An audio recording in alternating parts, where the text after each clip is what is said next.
All right, ladies and gentlemen, boys and girls, welcome to Across Your Bow, episode 11, with my special guest tonight, Virtual Senpai. What's up, Senpai? How you doing? I mean, doing as great as we can be. Doing. It's almost the weekend. Take that yeah. as how you will. Today is Thursday, November the 29th, man. That's almost no shave November is almost over. But you wouldn't know anything about that, right? Place. Yeah. No, just call me Peach Fuzz. I am Sir Venom IK. Salutes, my friends. Welcome to the episode. Tonight on the episode, we're going to start off straight into it with a little bit of news. Now, as we guys talked about last week the news was the American battleships getting a rudder shift increase on the A-hull, and then every one of them except for the Colorado grabbing a health boost restore, and your camera crashed or something. There it goes. It's working now. The consumable party now restores 0.66% hit points per second. Now, I ask you playing, what you got the big Iowa battleship hat on right now. Do you see a difference? Is it noticeable? I haven't really played American battleships really recently because I've been focused on the works in progress. But from what I've heard, the quality of life of American battleships being so power creep that they are, players have seen a bit of an improvement. They're surviving a little bit more, so maybe they can bite off a little more than they can chew usually. But usually, the rudder shift is really nice because it kind of reaffirms the U.S. lines being more of a jack of all trades, kind of master of none sort of thing. That's kind of my feelings on them as well. Mm-hmm. But but who stays in A-hole? For a while. I guess when you get up to 8, 9, and 10 or so, or 8 and 9 at least, it does take a little bit because I know it's 55,000 experience or so. Yeah, it takes some doing. It's pretty quick. I don't know. Do I see a difference? Maybe a minor difference. It's definitely a boost, and is it noticeable? Partially. Sometimes you don't notice it because you're too busy in action, and other times you're like, oh wow, I ended up having a little bit more health than I expected after that heal. So overall, I think it was a good up.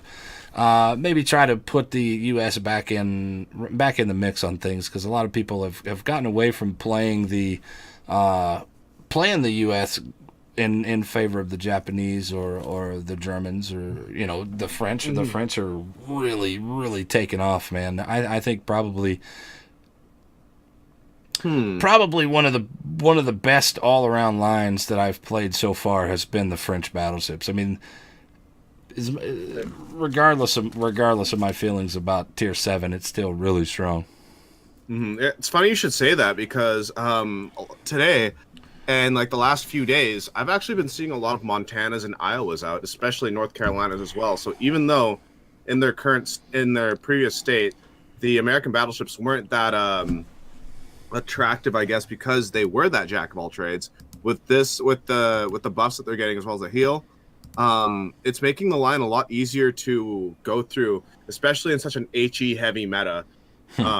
Everybody knows that the superstructure of an American battleship, regardless of tier, is basically free damage for HE coming from destroyers, cruisers, like British battleships, whatever. But now with all this in mind, it's definitely making it a lot easier and a lot more tolerable to grind through the lines. So I'm actually seeing more because of those buffs. I'm glad too, because my favorite battleships in the game are the American line. I love those. They're just, you can do anything you want to. If you have to snipe, you can snipe. If you have to brawl, you can brawl. They're relatively tanky, and their guns are powerful all the way through the line. I don't feel like it's lack of firepower that keeps people from playing them. It's something else. And if you're on fire, well, you're probably, I counted 19 fires in one game I got set on. Yikes. Yeah, 19 fires. Anyway, so there you go, guys. Get out there, play your American battleships, and get it. Guys, we're hanging out with Virtual Senpai. You guys can hit him up on his Twitter, @VirtualSenpai, or twitch.tv/VirtualSenpais with 2 eyes. That's for you guys out there on the YouTube channel as well. Tier 9 German battleship Frederick the Grober. I know it's grosser. Well, That's something that I'm really happy about, actually. Yeah. Before you go off. What are your react without giving away the buff that they're getting, because it's getting a buff? What are your current feelings about the Freddy right now? Because about the current state Freddy, it's terrible. It's a trash bag, honestly. Like, it's one of those tier 9s where you can't wait to get out of it and into the gross occur first. I agree. But yeah, it's just for its DPM at tier is falling behind. It takes so much damage. The secondaries aren't exactly the best thing in the world, because they're outdone by the Alsace now. Yeah. But it's not in a good place right now. The only saving grace for the boat right now is the AA. If you set this thing up for an AA boat, it is monster at tier 9, and that's rare coming from a German battleship. Having actually good AA, because everybody knows that if you're dropping planes, what do? You want to drop them on the German battleships, because they can't really do anything, because most of them, 9 times out of 10, they're set up for secondaries, but you control them with that AA. So try that out right now before this buff takes place. But here we go. The Freddy de Grober will get an increased effectiveness to her secondaries and main battery guns. The 105mm secondary guns will now penetrate 26mm of armor, while the reload time of the 406mm, which is, what's 406? 16 inches? I don't know. Then 420s will be decreased down to 26 seconds and 29 seconds respectively. 26 seconds for the 406s, which is fantastic for a battleship, and then 420s going to 29 seconds, sub 30 seconds for 420s. Man, those things are. I don't know many people that play the 420s on the Freddy, but maybe this will give them an incentive to play them. Now, if you can only get German guns being accurate, I don't know. Yeah, that's one thing that I guess kind of balances out the inconsistencies regarding accuracy with the German battleships. Now that you can throw more lead down range, it's more like throwing stuff at a wall and hoping something will stick. Exactly. Especially with Adrenaline Rush, it's going to be a much better time. So it's tier 9, so it gets the main reload booster as well, doesn't it? For the Freddy? Yeah, it in that last past doesn't tier 9 get the main reload booster? The main battery reload booster. The 3 million? I don't think it does. Well, I know my Jutland got it, so I was just wondering. Somebody let us know, and we'll move on. But you mean main battery mod 3? Yeah. The reload, booster. That's the reload booster I'm talking about. I'm sorry. Yeah, You can't say reload booster anymore. Yeah, exactly. You can't say reload booster anymore, because now all these boats have they've actually called it reload booster. So mod 3 million mod on the very last slot will get you a little bit extra.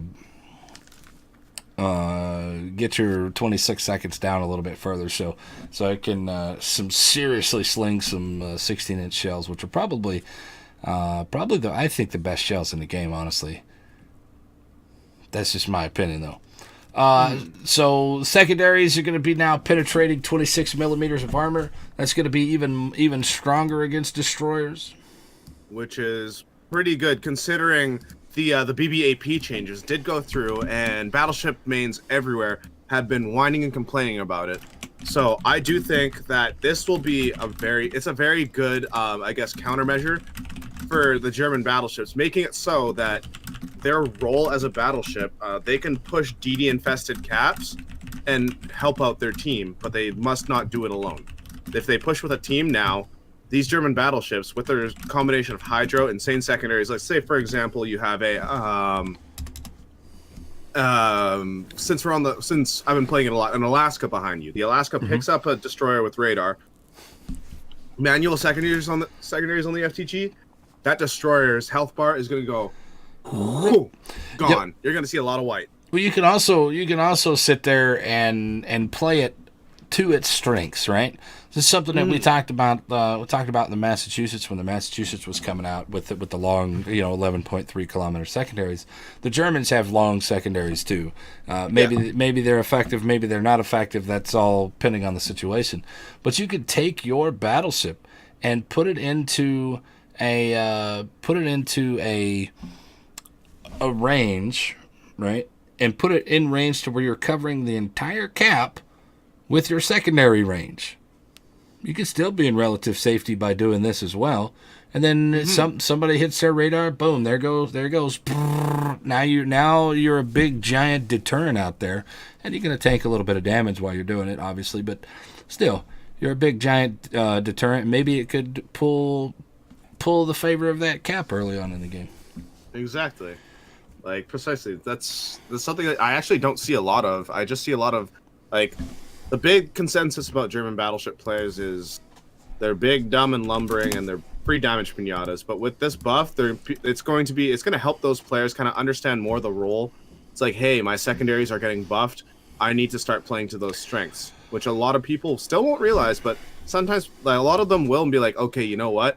I need to position myself so I can be a menace. Right. Because a well-played German battleship is terrifying. Mm-hmm. There's this fundamental flaw in a lot of the new players' mentalities when they come into playing battleships. They don't want to get touched. They don't want to get their paint scratched. They want to sit behind islands. They want to do all these things that the cruisers should be doing. But, you know what I call that? You know what I call that? Axis power syndrome. We saw it with the Yamato and the Musashi, as well as the Tirpitz, and then the Bismarck went on one voyage and got sunk. And after the Bismarck got sunk and the Musashi got sunk, you'll notice that Nazi Germany and Imperial Japan did not bring out their ships, if at all, until the last second. Yeah. The Tirpitz got tallboyed into submission, and of course the Yamato got sunk on a suicide mission. Mm-hmm. So realistically, they're scared to scratch their paint. Yeah, scared to scratch the paint. I never thought about it that way, but that's a good point. So guys, use the tools that your battleship offers for you effectively, so you can be most effective for A, for you, B, for your team, and C, well, because you'll have a little bit of fun too, playing it the way it's supposed to be played. One thing that a battleship player should always remember, like, push with your team, you're going to be tip of the spear right behind the destroyers. The cruisers aren't going to push a cap early game, because those things, like, if a cruiser pushes a cap early game, it's going to get removed and you're down utilities. Cruisers are utility ships. So remember, use your HP to trade for positioning. You trade your HP for positioning and map control. It is the most important thing to do as a battleship player. You need to make sure you're trading HP well and getting what you need, and your team flowing around you. Basically, it's a whole synergy thing. It's a synergy thing. I agree. But you got to make sure. You got to make sure you're trading HP well. You got to trade.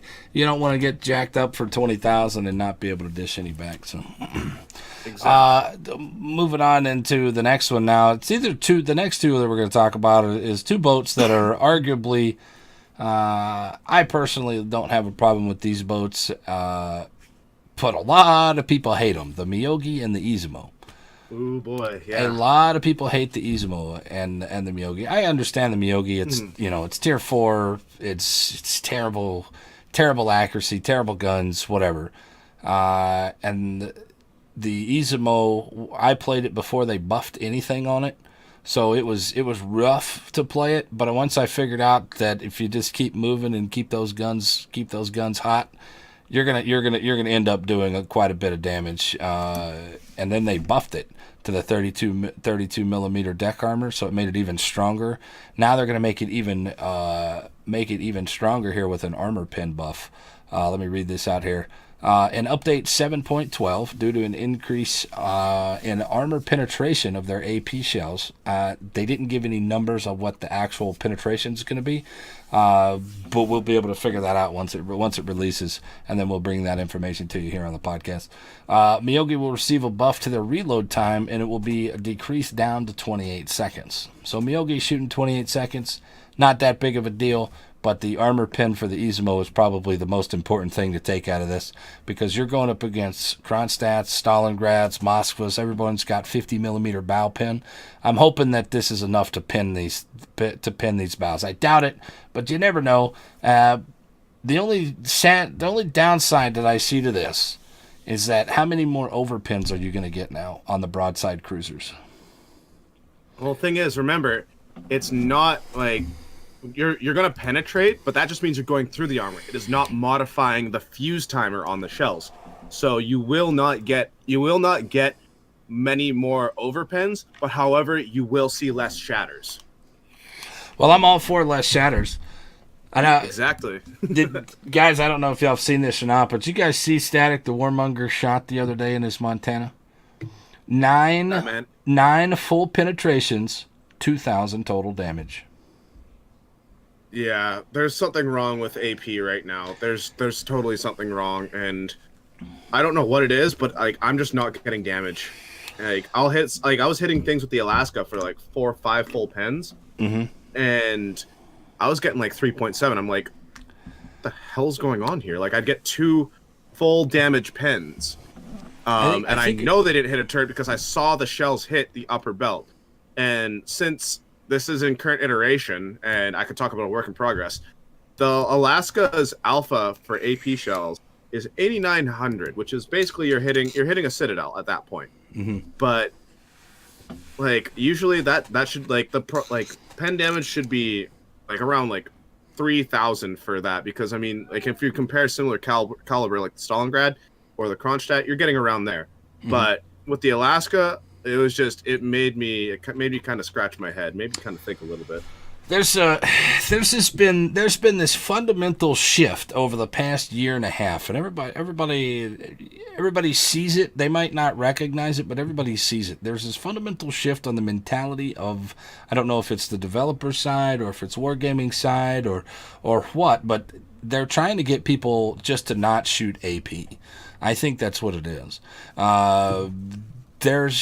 You can argue if the battleship AP versus DD change was worth it. I honestly don't think it's that great, but they're trying to get people to use their HE more often and swap over. They did, to my knowledge, they haven't released any information on a total AP pin value change at all, and it could be a bug in the game. But I have seen a lot less big bopper damages. I see more at the lower tiers, and that could just be skill levels of the players with their angling or whatever. But I had def struck 2 guys last night in a war spite, tier 6, whatever. But I've seen a lot less big citadel chunks out of the 8, 9s, and 10s. And I don't know if maybe the quality of players gone up over the past at 8, 9, and 10 over the past 6 months or whatever. But I've seen a steady decline on it, and I don't know, maybe it's partly me too. I have no idea. What do you think? The switch to the HE heavy meta, I honestly think it's partially because they want maybe Wargaming wants to gear the game towards a more casual playstyle where someone doesn't have to think, right? Because let's take a look at it this way. Let's compare 2 tier 10 battleships, the Conqueror and the Yamato. The Yamato has the best, most accurate guns in the game. Arguably, when I say arguably, because under 20 kilometers, the Republic has the same, if not better, penetration values. But we're just doing this for sake between AP and HE. Now, everyone would look at you funny if you shoot AP in a Conqueror because the HE is so powerful. But realistically, what would you have to think about playing more? Like that Conqueror. Conqueror AP is dirty. It is dirty, and it's dirty. A black sheep, and you're considered a black sheep when you shoot it, and you do cruisers dirty. It's disgusting. But back to the point at hand, which ship would cause you to think more when playing it? The Yamato or the Conqueror? If you answered the Yamato, you are correct, because you have to think about angling and just the way ships are moving in order to get that sweet spot, sneak right in through the armor belt, right into the citadel of a ship, or you have to make sure that you're not at an auto bouncing. With the Conqueror, you're kind of just like, ha! What is angling? I have HE. Blap, 10k through the superstructure, triple fire. Your target's like raging in chat. Nah, they have super high alpha on those HE shells. That's their trade-off. That's their trade-off. Here's something about AP that I don't understand. The British battleships have short fuse AP, correct? Well, with this DD change, all we're doing is overpinning. Isn't the British battleships designed for faster explosions? That is the way they are designed. However, that is not what the AP rework was all about. No, I get it what it is, but it goes against the fundamentals of that particular class of ships, having the AP boat on there. Anything over 280 now is an automatic overpin on the destroyer. Which I'm like, why? Because fine, we'll give them the change, and we'll pound through with our normal 16-inch Montana shells. But the Conqueror shell should pin and explode on the inside because it's short fuse. I mean, that would be the logical thing to do. But I guess one is good for one. To go with logic. Well, when have they been known to go with logic? They do a lot of good things. I'm not just harping on it, but they do a lot of good things, and I appreciate what they've done for this game over the past couple of years, making it more accessible to get new players in. But at some point in time, they're going to have to balance it out for the people that have been playing for years. And dumbing it down and making it easy alienates. It's a double-edged sword, right? So on the one side, you're going to gain the new players, and people are going to come in, and they might spend money, they might not spend money, they might stay and play, and they might be the next Senpai, or they might be doing their own podcast in a year or whatever. And then those other players that are here are going to get frustrated because they're dumbing it down so much that they feel kind of jaded. I've put a lot of time into this game. It took me a little while to pick this game up, and they don't have to go through the learning process anymore. So the quality of player that's coming up now, it's not as good as what it used to be. And I was actually going to bring another thing up between like the casual and the hardcore player, or the veteran and the newbie. It's those the data mine steal missions. There's a big uproar on that across all platforms. We can talk about that if you want to here in just a second. But but anyway, so the Miyogi and the Izumo getting up and doing gonna have some good things coming for them. So if you guys have not played through those yet, start gearing up to play them, because they're gonna be a little bit better. Izumo is already better, massively better with that 32 millimeter deck armor, and now it's gonna get better with its guns as well. The next change is the progression of your service record will be based on number of battles played rather than the amount of experience earned. This will help to make service record progression easier to pick up for novice players. Now this goes right back into what we were talking about. They're making it easier for these people to level up so they can experience the rest of the game. They can get their camos on. They can put their flags on faster. They can get their rank. They can go into rank season a little bit faster, clan battles, whatever they desire to do. Do you care about this? I really don't care. It matters nothing in the grand scheme of the game. It's reading about that. It kind of again. Goes back to what you mentioned earlier about the quality of player being dumbed down over time as this game has been released. So the quicker people get into random battles, the faster they're going to have to be forced to learn. Whereas that buffer, when you're leveling up your account, it allowed you to learn some fundamentals, get more used to mechanics, and then once you're put in your first random battle, then you're a little more well prepared than you would be if this change would go through. The only kind of silver lining to this is for all the people that want to make those beautiful reroll accounts, it'll just be way easier to get into random battles and grind up the line, which is kind of poor taste because, honestly, like reroll accounts, it's like, really, man? Really? But I understand reroll accounts. I mean, I have a Steam account and I've got an EU account, and I don't. Well, play I'm talking them. about like specific rerolls. Like No. I totally get it. Totally get it. Totally understand totally understand your point. I have everything at tier 10, except for I'm at the Jutland, and because it's brand new and it just released. So if I want to continue to play the game, maybe I can do it faster. Maybe I could, kind of like what Mijesh is doing with his sub account, And so I totally understand the rerolls. getting those better, moving up. Maybe you're playing just for stats. You play on this account to get practice, and then you go put that practice into play, and maybe you're just going for, WTR or whatever it is now, PR now. Maybe you go for high damage games or high experience games, or you get 95% win rate on a boat, and then you just quit playing it, Yeah. So I totally get it. And if they are going to go do sub accounts, they're generally people that have played the game a lot, put a lot of money into it or a little bit of money into it, and they're going to put money into that second account too, which can only help the rest of the community. So, of course, yeah. So there you go. The next thing, what are you guys' thoughts? Go ahead and type it in at SirVenomIK, at viirtualsenpai, or at one of my mods here, and then they will get it to me, and we will answer those questions a little bit later on.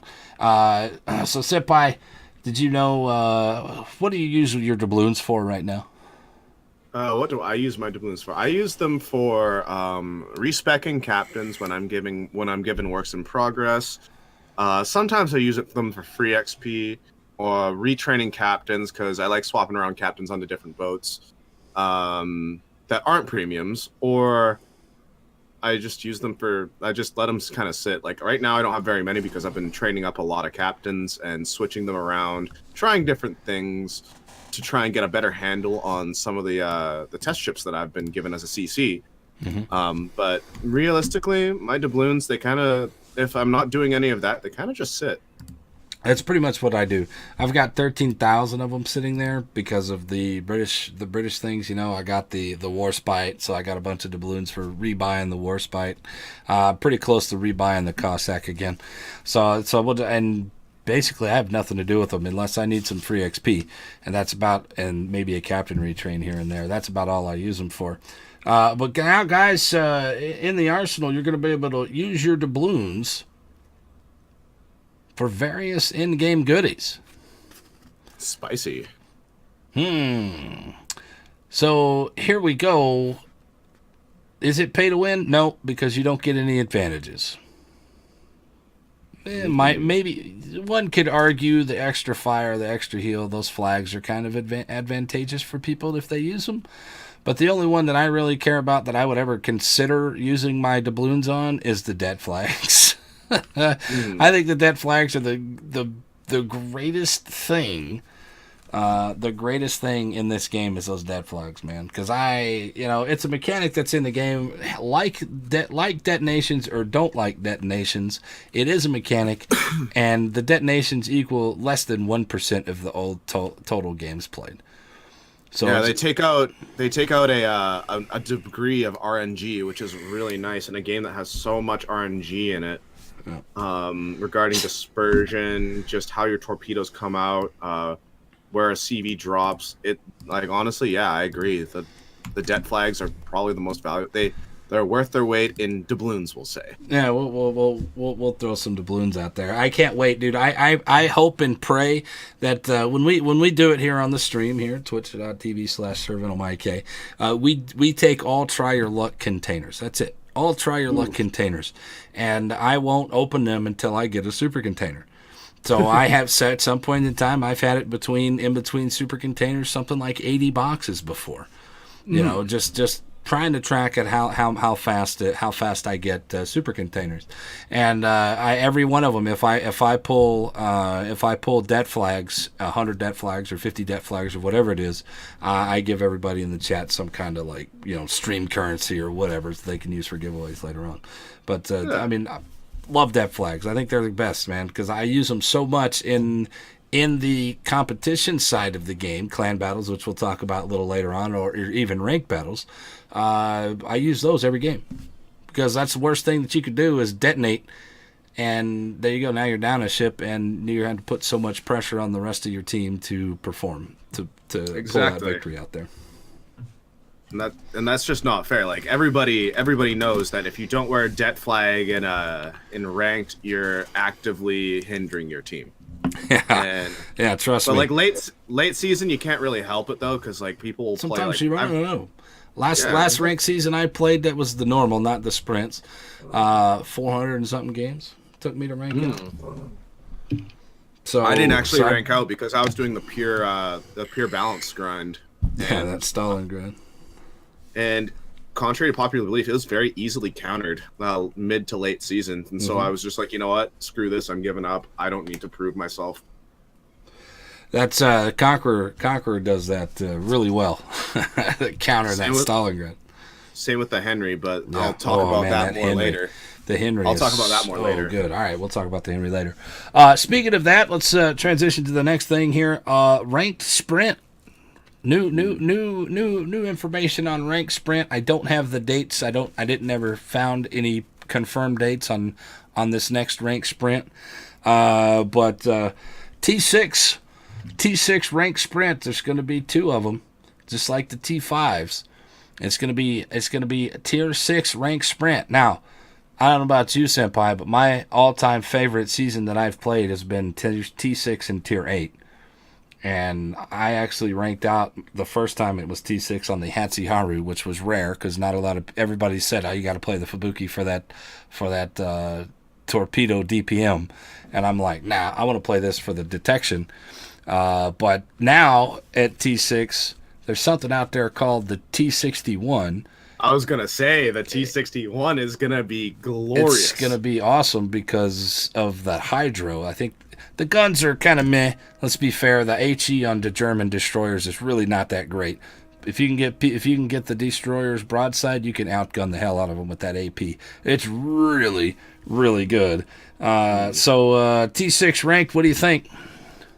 Back in the day when we actually did do the tier 6 ranked, I wasn't too fond of it because I don't know. It just felt like it mixed two worlds. We have the tier 6 seal clubbers on one hand, and we have all the people coming down from the top tiers on the other one who have more of a sense of teamwork. And the seal clubbers would come into ranked, I've found, with their torpedo boats and stuff like that, and they would make either really, really smart moves or really, really dumb ones. And they got very risky. They got very risky and made a lot of low percentage plays, and it cost their team with their death. Now, there's another thing with ranks being at tier 6. It's more accessible. Yes, there's more accessible, so they'll play more games.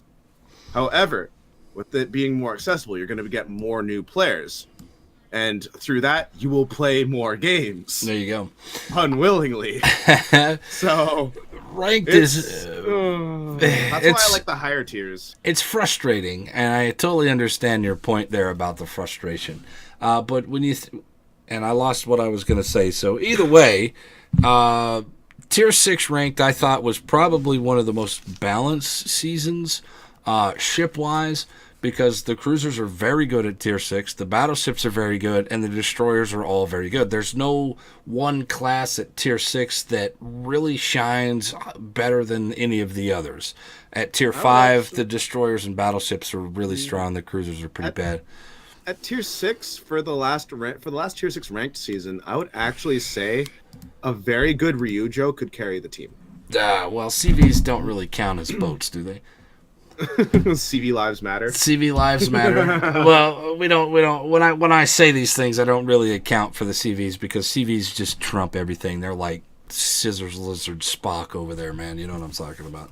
Yeah. But CVs definitely. I totally agree. A good Ryujo can carry anything. A good CV can carry any game by themselves. They barely need any help at all. But as for the rest of the boats, I thought it was a pretty balanced scale between all 3 of them. Whereas you go into tier 7, the balance shifts toward the cruisers. And then tier 8, it goes back to balance around everybody. And then tier 10, it's really hard. You can make your argument for each class, but I really think the cruisers at tier 10 are stronger than the battleships at tier 10 right now, just for the pure maneuverability and the amount of fire that they can put out there. I mean, if we're specifically talking about the Zhao and Worcester, they will punish Yamatos. Zhao, Worcester, I mean the Henry, we'll talk about some more boats a little bit later on when we get into the clan battles because it kind of ties in with this statement. Yeah, all right, it does. Go ahead. Let's get it. Yeah. But yeah, it all ties in. The competitive scene, it all ties into each other, whether it's ranked, King of the Sea, or clan battles. It all ties in. Guys, we're hanging out with viirtualsenpai. Guys can hit him up over on his Twitter at viirtualsenpai with 2 eyes. Or go over there and check him out on the Twitch, twitch.tv/viirtualsenpai, as he is another streamer here on Twitch. So thank you. I appreciate you hanging out with us tonight, man. Let's get back to the Steel. You were talking about the Steel campaign coming through. Give us explain to the beautiful people out there, or all the average people out there, what this campaign is going to entail. Because we talked about it last week a little bit, how you're going to be able to purchase a campaign, and the rewards from these things are going to be Steel. Have you heard about that one? Revolving around Steel, it's kind of like it leaves a bad taste in my mouth, kind of like, but at the same time, a little metallic-y taste. Yeah, it's kind of gross. Does it taste like tetanus? Maybe. But anyways, so there will be, from what I understand, from Reddit posts, forum posts, and what was dead in mind, there will be missions that you can do for free, but there will also be purchasable missions. Of that I'm aware. They released that on the dev blog last week. Yeah. And then with the amounts that were data mined, apparently you can earn up to 14,000 steel. This has been data mined. 14,000 steel, and then that's not including the tier 9, 10 ship bonuses in your port. So that's what you'll be able to earn. Now, there's a big uproar with this kind of steel kind of cash grab, as some people would kind of look at it as. Now, there are two sides to this. There's the casual player, and then there's the veteran who has played countless ranked seasons, countless clan war seasons, etc., etc. Now, the argument between this is, why should the casuals get what the hardcore players get, like the top percentiles get, when they worked their sterns off to get all this steel, whereas the casuals, all they literally need to do is open up their wallets or log in, for example. Now, there's a big uproar. There's a big uproar with this, and both sides have credit cards. Exactly, man. The most powerful weapons in the online gaming community. But the thing is, though, there's many different arguments and points to go through this. But realistically, what I'm kind of excited for, which is a bit of a silver lining, I'm excited to suddenly become Super Unicum in my Stalingrad. There you go.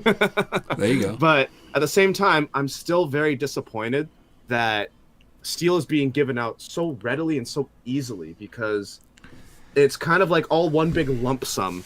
And what I'm kind of viewing it, and a lot of people agree with me on this one, a lot of people disagree, which is completely fine because this is such a controversial topic. It is. But oh geez, I lost my train of thought. But going with like how to earn steel, like it like, and the ships that come with it, it's a little bit of a dick envy at this point. Like, you see someone with a Stalingrad, you're like, oh damn, they have a big E-peen. Oh damn, they must be the Mandingo of World of Warships. But then again, like, we literally worked our asses off for that boat. So people, like, I've also found this a lot with the Stalingrad argument. A lot of people say it's overpowered, but yet they have not played it.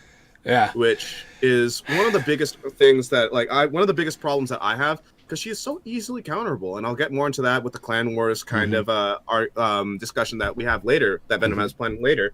But a lot of people, they have these kind of distorted images of the steel purchasable boats. And honestly, I think it will change. People are going to go from saying, oh, the Stalingrad's this freaking super powerful Unicum only boat that is a be-all, end-all, to, oh, this ship actually isn't that bad. Or, boo-hoo, my steel ship is underpowered. I'm not performing as well as other Unicums in it or other players in it, because guess what? I don't understand how to actually play it. And then they're going to ask to buff the Stalingrad, which is a bad thing. You don't need that thing buffed. Hell no. But it's just such a controversial subject that I freaking hate talking about. But at the same time, it's like taking that extra shot at the bar. You know you shouldn't, but you really want to in the end. You're going to do it anyway. Why? Because you bought one for the chick over there and you were trying to... Anyway. So we talked about this on the podcast last episode, And one thing that we kind of came up with is like, I don't have a problem with them spending money. It depends on how much they charge for it versus the reward that they're going to get. So, would you say 14,000 steel? Depending, if that's $20, I'm in it. I'm in it for $20. I mean, that's right. That $20 for 14,000 steel. 14,000. If it's $30, no. I'm probably going to be in it too. If it's anything more than 25 or $30, I'll probably get it anyway. But I'm going to be like kicking myself in the butt for spending that money just to get some steel. Now let me explain here. There's a fundamental issue that I have with giving away these boats. I busted my ass for 5 seasons to earn the black. And as soon as I got my black, what happened? They released it into the arsenal for everybody to get. See, that's exactly the argument I have with my baby, my balance grad. Exactly, yeah. It pisses you off, right? And I have no issue. And it's clan battles, and I'm not a big proponent of clan battles, or I don't push clan battles onto the clan, and I don't really enjoy clan battles per se. But I don't have any issues with these people having boats that I don't have because they earned these boats. They had to grind through these 3 seasons to get the flags, or 4 seasons, or whatever it was, to get the flags. And then they are rewarded by this particular ship. Now, when you sit there and think about it, and people are sitting there and saying, oh, it's from Stalingrad, it's overpowered, wow, only the good players got to go. They fucking earned the goddamn thing, man. They went through all of these different teams in clan battles to earn this thing, and they're smart players. And they're decent players, so they're going to play the boat the way it's supposed to. So people that come in and they're like, oh, it's overpowered. No, they just know how to play the boat. Exactly. Like, the results, like, people try and compare it to other tier 10 cruisers. Every time I say, it's like, you can't do that because it is, like, only a select few in the community have access to this boat. And they're like, oh, well, the Worcester average is so much lower than it. Well, guess what? The Worcester is available to everybody. It's going to skew the results. There is not a proper sample size to properly judge how powerful the Stalingrad actually is. Now, someone actually did make a forum post about comparing the top 5% stats between Stalingrad and the rest of the tier 10 cruisers. And Venom, you're going to laugh at this. Guess what cruiser came out on top? I'll give you 3 guesses. At tier 10? At tier 10, guess what cruiser came out on top? The Minotaur. Negative. All right. So let me just go down the line here. Zhao or Hindenburg? Correct on the Hindenburg. The Hindenburg, at the top 5% in comparison to the Stalingrad, had a higher average damage. And then right behind it was the Henry and the Worcester. Mm-hmm. And it wasn't by a large margin either behind. It was pretty close. Like, these boats were very close. So it doesn't matter if people think these boats are overpowered, because on paper, it depends. This goes to prove that it doesn't matter with the boat; it matters with the person behind it. Right, and that goes into pay to win. This game is not pay to win. It's never been pay to win. It's pay to advance, because I don't care if you have a Belfast, which is arguably one of the best cruisers at tier 7, one of the most overpowered nonsenses in the game. Oh yeah, I'll agree with you there. If you don't know what you're doing, you're gonna be a detriment to your team, and you're gonna get smacked off of the board. So there you go. I mean, what do you do? What do you do? People are gonna think what they want to think. My issue is, it took me 5 seasons to get the black. If you save up your steel, you can do 3 ranked seasons and get the black. I think at some point in time, game companies, not necessarily wargaming, but I think at some point in time, game companies need to listen to their community when it comes to some things, and then not listen to the community when it comes to other things. Making ships available to everybody when they have not earned it, I feel that they need to quit. They need to quit making some of these ships accessible to people. If you want it, go earn it. I don't care. Don't care. Now, there's nuances and there's caveats to all of this, meaning, the times for clan battles are so bad that I do not have an opportunity to play. Totally understand that. Make it just like rank season then. And if you guys are going to go to this multi multi-server ranked season, then you got to make it full on 24 hours a day for the length of time for clan battles. Mm-hmm. That's the way to offset that. Or if you want to keep it the way it is, then fine, keep it the way it is. But these people, you cannot give steel any other way, because it's a smack in the face of people that sat there and grinded out thousands of games, hundreds of hours into these games to get these boats as rewards, just to turn around and give them away to somebody who pulls out their credit cards. Mm-hmm. Now, so I was actually talking with a few people about this, and honestly, what wargaming should do is, if they're going to reward the casuals like this, they should reward the people who work their butts off. And a simple way of doing this would be, if we have X amount of steel ships in our port, give us our steel back, or at least like 3/4 of it. Well, because after they released the arsenal, I got a little bit of steel for the 5 seasons that I ranked out, right? Yeah. Well, it's I was less than 5,000. I should have received the steel that I got for the flint, that I should have gotten for the flint, and then the steel I should have gotten for the black, because I know people that had done 4, that had done a couple of seasons and didn't get the steel, and now they have more steel than I do. And I'm like, I don't know. I mean, I find that a little bit unfair, but wargaming's wargaming, and they're going to do what they want to, regardless of what you think. So, so regardless of our thoughts and feelings, wargaming is wargaming, and they are going to do what they want to do. And is it better for the community? I don't know. Do you make it better for the masses, or do you make it better for the people that have been playing the game for a long time? I know they don't owe me anything.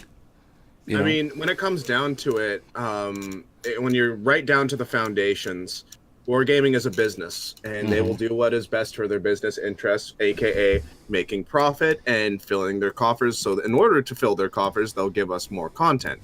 Now, people will be like, oh, well, it's the wrong thing to do. But the thing is, though, like, something like this, it's causing buzz in the community. People are talking about this, and therefore it's on more people's minds. Like, regardless, the Unicums are going to buy it. The 40% like idiots are going to buy it. Everybody's going to buy it. Everybody's going to buy it. It's going to fill the pockets so that developers get paid. So we can do more They stuff. do right things so we get more stuff. So at the same time, it almost doesn't matter what we think. It really matters what the upper brass think. And it's kind of frustrating. Like, sometimes they'll listen to us, sometimes they won't. This is one of those times where they're kind of like, they listened, but to the wrong part. I don't know. I don't know. Anytime that there's any kind of disparity in a community where people, they want to get stuff relatively cheaply or relatively for free, and they don't want to put time in it, they're going to complain. And the majority of times, to keep one player, they will make changes, but then in the end, you're going to lose some of the top-end players from this. And I know a couple of people have stopped playing because they don't feel like they're getting rewarded anymore. But guys, we're hanging out with Senpai here. If you guys have any questions, please at SirVenomIK or at viirtualsenpai or at one of the mods that are in the channel, and we'll address your questions, comments, and concerns toward the end of the podcast. So if you guys are typing in questions or having comments, I am copy pasting them over to a sheet, and we will address those a little bit later on. So, all right, so that's enough, man. We can go into this, and we can talk about this all day long, but in the instance of time, and let's move on into the next thing. No more 32-bit support for operating systems pre 10.1 DirectX. It will. What does it say? And they will take. It will take time, and they will let us know when that's going to happen at a future date. So, no more 32-bit support.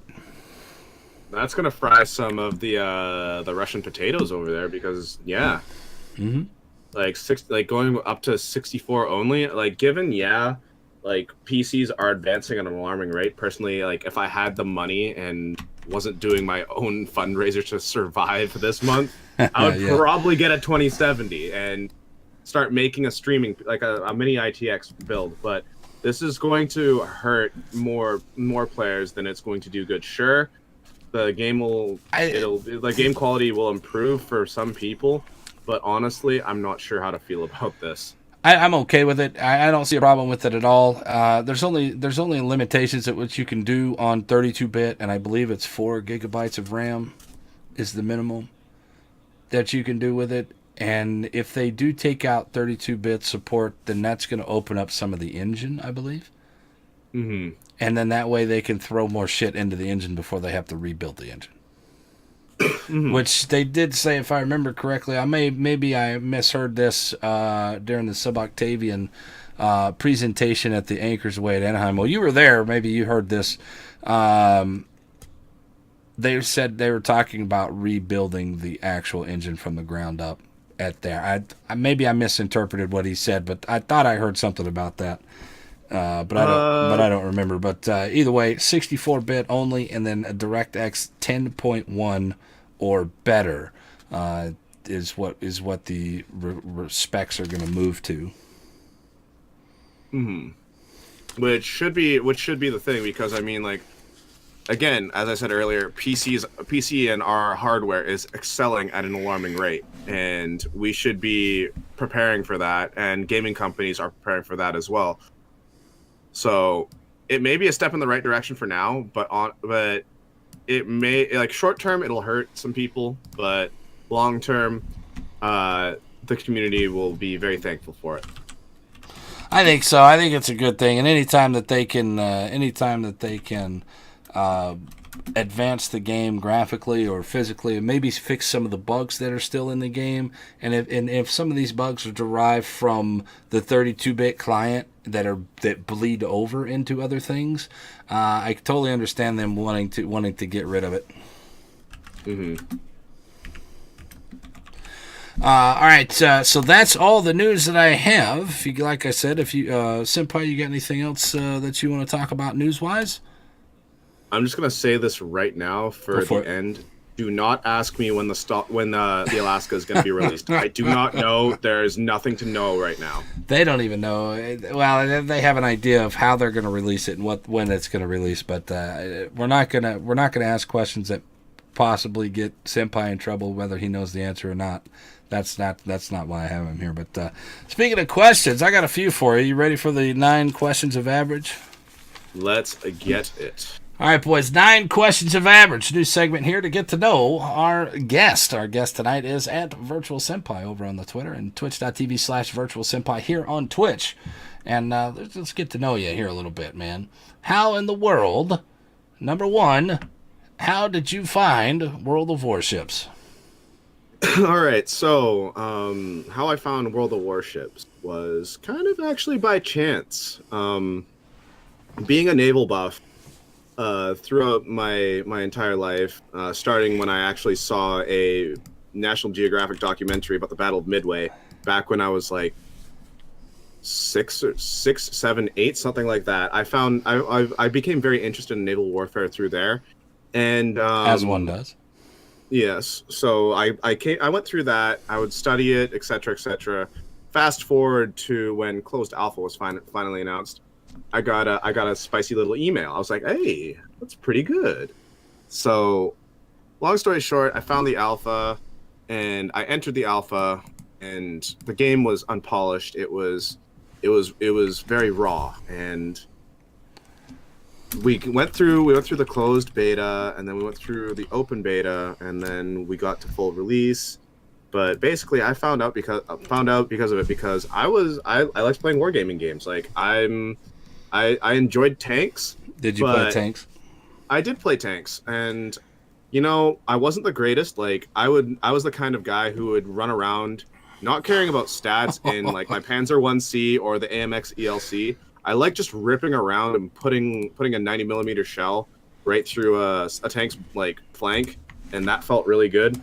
And like I didn't understand the mechanics, nor did I really want to. But when World of Warships came out, it was something that I really wanted to get into, something that I really wanted to kind of like really kind of throw myself at, because I really like naval warfare. It's a big part of my my life, because where I live, we get not just like Canadian warships, but American warships come into our port from then and sometimes.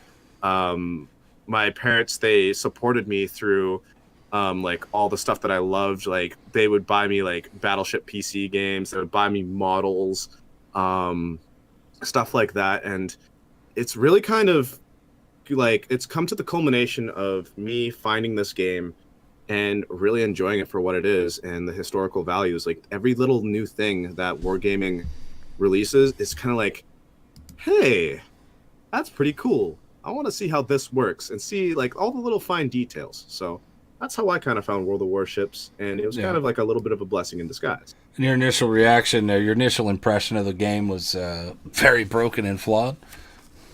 I would say very broken and flawed, because I mean the initial impression back in alpha was it's unpolished. It was very unpolished. In this game it was rough. So I knew it was an alpha, and so I was like, you know what? Let's see where this game goes. Yeah. Like, let's see what the devs do with it. Let's see what this company does with it. It has a lot of potential, because if it'll look anything like World of Tanks did in the current day, this game has a lot of potential. And so fast forward to 2018 and we're here. There you go. All right. I know. I remember watching some alpha streams back in the day, and yes, it was, or maybe it was beta streams. It was probably beta streams, but either way, it was very unpolished, and people were making choices that I didn't understand what they were doing. So I was interested, but I was like, I don't understand what you're doing here, because I never got my hands on it until after the beta. But anyway, all right, so you started playing World of Warships. When did you start streaming World of Warships, and what was your motivations to fire up the show? Well, originally, like I started streaming like just in general back in, I think, 2012, 2013 on this POS computer that had literally like 4 gigs of RAM, a GT 610, whatever. So I did a little bit of like World of Warcraft streaming through there, and then I stopped. And then when World of Warships came back, I was like, you know what? Like I'll play this game for a little bit, and then I thought, you know what? Hey, I think I'm gonna start streaming. So it'll be 2 years since I started streaming it, like legitimately. And so what made me kind of decide it was, Twitch is a thing. It's a growing industry. It's going to be here for a while. It's definitely going to be here for a while. The esports industry is still in its infancy, if you will. And like the electronic entertainment industry is still in its infancy, and it has so much potential to grow. So what happened was, I'm sure you all remember Supremacy League, because I know you casted Venom. I enjoyed the casting. Team, it was a good time, and with my clan, I was with Kantai Fleet Girls at the time. They wanted people to record the games, and so we could analyze them after. So I thought, you know what? Hey, I'll give it a shot. Why not? Let's do it. Girls. And I know. That's some old school clan right there. Yeah. They've been around since closed beta. But Weeb. What happened was basically like I was like, you know what? I'm gonna record these games and etc. etc. Then I thought to myself, you know what? Why stop recording these games? Why not take it a little further? And so what I did is I started streaming, and one thing led to another. I got to know the streaming community for World of Warships more. Yourself, people like Fem, General Dort, even the EU guys, like for example, like Flamu, Hers, Flame you, never heard of her. Wiz Dcast, and a lot of strangers. When this game was still first coming out, we were all like so bright-eyed and excited for this game. And fast forward from when I first met a ton of people, and before like even Fem and Dort had their check marks, fast forward now, I'm streaming now, and I've been given many opportunities. Oh, And I'm reading in chat when poi was used Poi. in every sentence. Poi. Please, no. It's been a while since I've seen No. poi in the chat, but every once in a while it pops up. Yeah. All right. So over your course of your 2 years of streaming ships now, what do you feel has been your biggest negative towards your show? My biggest negative, I don't really know if I've really had one, but I think my biggest negatives would probably be like just not being able to stream as much as I would like to, or having things interfere with my schedule and not being able to give people proper content that they want/deserve.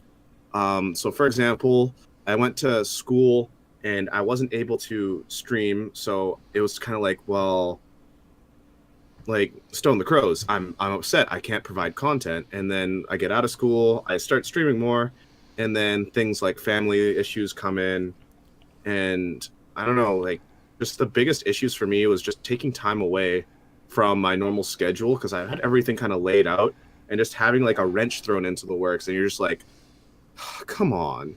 And it was kind of one of the biggest negative things. Like I remembered, I almost had to take a full year off streaming sporadically because I was in school 12 months of the year. Like I would be going to summer school and just to get like credits, and it was ridiculous, and I hated it.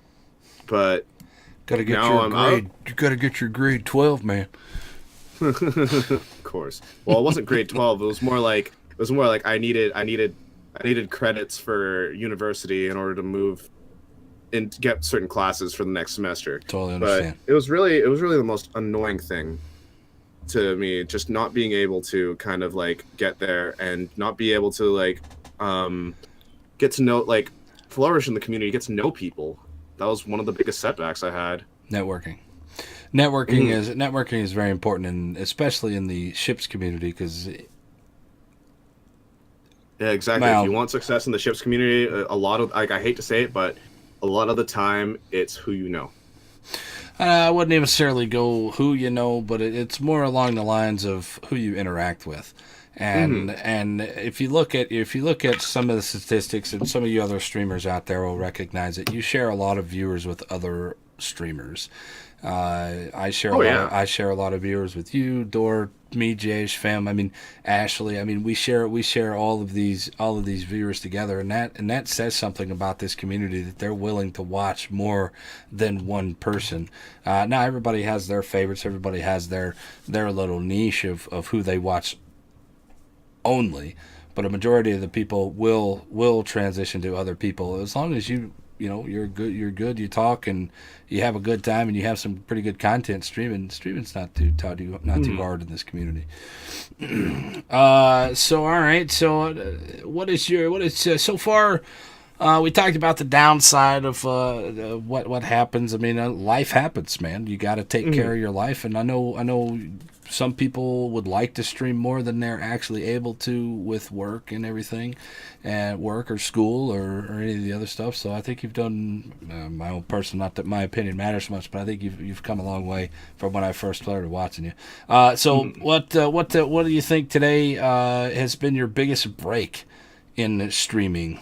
My biggest break, that's a hard one, but if I'm gonna talk about I guess I'll talk about recent events. Whatever. Biggest break in streaming was definitely attending TwitchCon, meeting the community as well as Wargaming America staff down there, and as well as Anchors Away Anaheim. But in between then, there's a little thing we all know as King of the Sea, and we all know how that one went. Let's go. But for those who don't know what he's talking about, the North America finally won, and maybe it'll. I don't think it quieted down the EU versus NA politic. Who's better at this? Who's better at that? But it definitely put a little wrench in some of those people's conversations. Yeah, it was all quiet on the European front for a little bit, which was nice. But a lot of the biggest breaks that came was just getting to Anchors Away Anaheim, being able to like go on stage there, compete there, have a lot of fun there, meet new people, some people who knew about other streamers, but not me personally. Right. Now, that combined with the timing of '07, which is the clan organization that I'm part of. I'm with Double O, but I'm doing press stuff for Single O. What happened there is the combination of the two. I saw my viewer count go, and I actually hit 150 subs, which was really cool. Congratulations, man. Like, that was huge, and just being able to like build a proper community around like that camaraderie of like, hell yeah, we beat NA, or you have some cool new stuff. I want to see it. Like, a lot of things just kind of fell into the place over the last like month and a half, and yeah, I could talk about the time I've been hosted for like 1,000 people by Flamu, or I was recognized by other big streamers in the community, such as like me, Jash, Fem, Dort, etc. But this is probably the biggest, most beneficial thing that has ever come to me as a streamer. It's kind of like you're catching that wave when you're surfing. I'm just catching it, and it has the potential to keep going, or do the exact opposite. I'm hoping it keeps going. Fingers crossed. Well, just to be real with you, man, streaming is a roller coaster ride. Oh yeah. You'll go up, you'll go down. You'll go up, you'll go down. And my recommendation for anybody out there that's a streamer is understand that you will need to ride whatever high that you can, and then survive lows, and understand that it will go back up. Just because you're going down right now, or you've been down for a little bit, it'll all go back up. So just keep on streaming, man. Just keep on streaming. So you made community contributor this year, so congratulations on that, number one. And number two, what did that mean to you to achieve this thing? I mean, a lot of streamers out there, a lot of content creators, so YouTube or Facebook guys, there are community contributors. They get early access to some of these boats. They get a lot of stuff to maybe give away to engage with their community a little bit more than some of the other streamers are able to do. What did that mean to you to be able to be separated and be recognized by the company itself? Obviously it was a very exciting moment. Like, you feel like as soon as you get that message saying, hey, you made it, from Radar X or Beathead, you're just like, I don't know what to do. You're like really excited. You're like, I don't know what to do with my hands. You're so excited. I don't know what to do, etc. That was the initial feeling. It's like, hell yeah, like they know who I am. But on top of it, going forward, becoming a wargaming community contributor meant a lot to me, because that meant I could provide content to people about upcoming things in the game, as well as kind of get my foot in the door with the gaming industry, because becoming recognized by a big multi-million dollar company, multinational company such as Wargaming, let's just say it looks good on a resume. But more importantly, being able to give content to the community was one of the biggest things that I wanted to do. And before I was a wargaming community contributor, I was your average Twitch streamer who would showcase competitive content and high-tier gameplay, being part of many top clans such as Collision Under Technological Error, now with Devastating Strike / Double Strike, and before then with one of the OGs, Kantai Fleet Girls, who did compete in the very first unofficial Supremacy League cross-server clash. Now, being able to provide content, but now having that extra push from the company themselves, them basically saying, hey, we approve of what you're doing with our game and our product. We want you to take it one step further. And them basically telling me that was a big confidence boost, and being like, hey, I'm doing something right. I can make a difference in this community. I can be somebody, and I want to be somebody that I can help make this community a better place, help make the player base make smarter decisions in game, and also help wargaming by showcasing their new products, so to get people hyped and excited about new things. So let them know that, hey, things are coming, exciting things are coming that you can get your hands on. But first, here's how it's going to be, so you know how it's going to end up, so you're not going to be going in blind. That's one of the most important things to me, providing content. any time that you're accepted by something that you're doing, albeit getting a host or getting recognized by a company that you've put a lot of time into, it's always a good feeling. So again, congratulations with that. So you've achieved the community contributor status. It's fantastic. It's done wonders for your channel. So what have you done being a community contributor that differs you from all the other community contributors that are out there right now? What I do is, or maybe not, what makes you different than any of the other community contributors? Because they all pretty much get the same stuff. a lot of us do a lot of this kind of the same stuff. But if I had to take some choices to basically see what I do differently, I'm pretty sure I'm one of the wargaming community contributors in this current test phase that has the most games in the Alaska. Now, some people may recognize that people release videos on YouTube or they stream a boat and they're like, what the hell? Then they make a knee-jerk reaction to it. For example, like 90% of the community contributors, knee-jerk reaction, Alaska was a crap ship. Don't buy it. Hot garbage is what I heard you say on your stream. the first time it was hot garbage. Because I was angry because it was a knee-jerk reaction. Like, I didn't have a lot of experience in the boat. Yeah. But I kind of doubled back. I was like, you know what? Maybe I shouldn't make the judgment. And now what I'm gonna do is I'm gonna play through it. I'm gonna play a bunch of games in it. I'm gonna try and figure it out. And that's exactly what I did. So I thought I basically do, instead of just initial impressions, I let people watch the evolution of my thought process about certain test boats.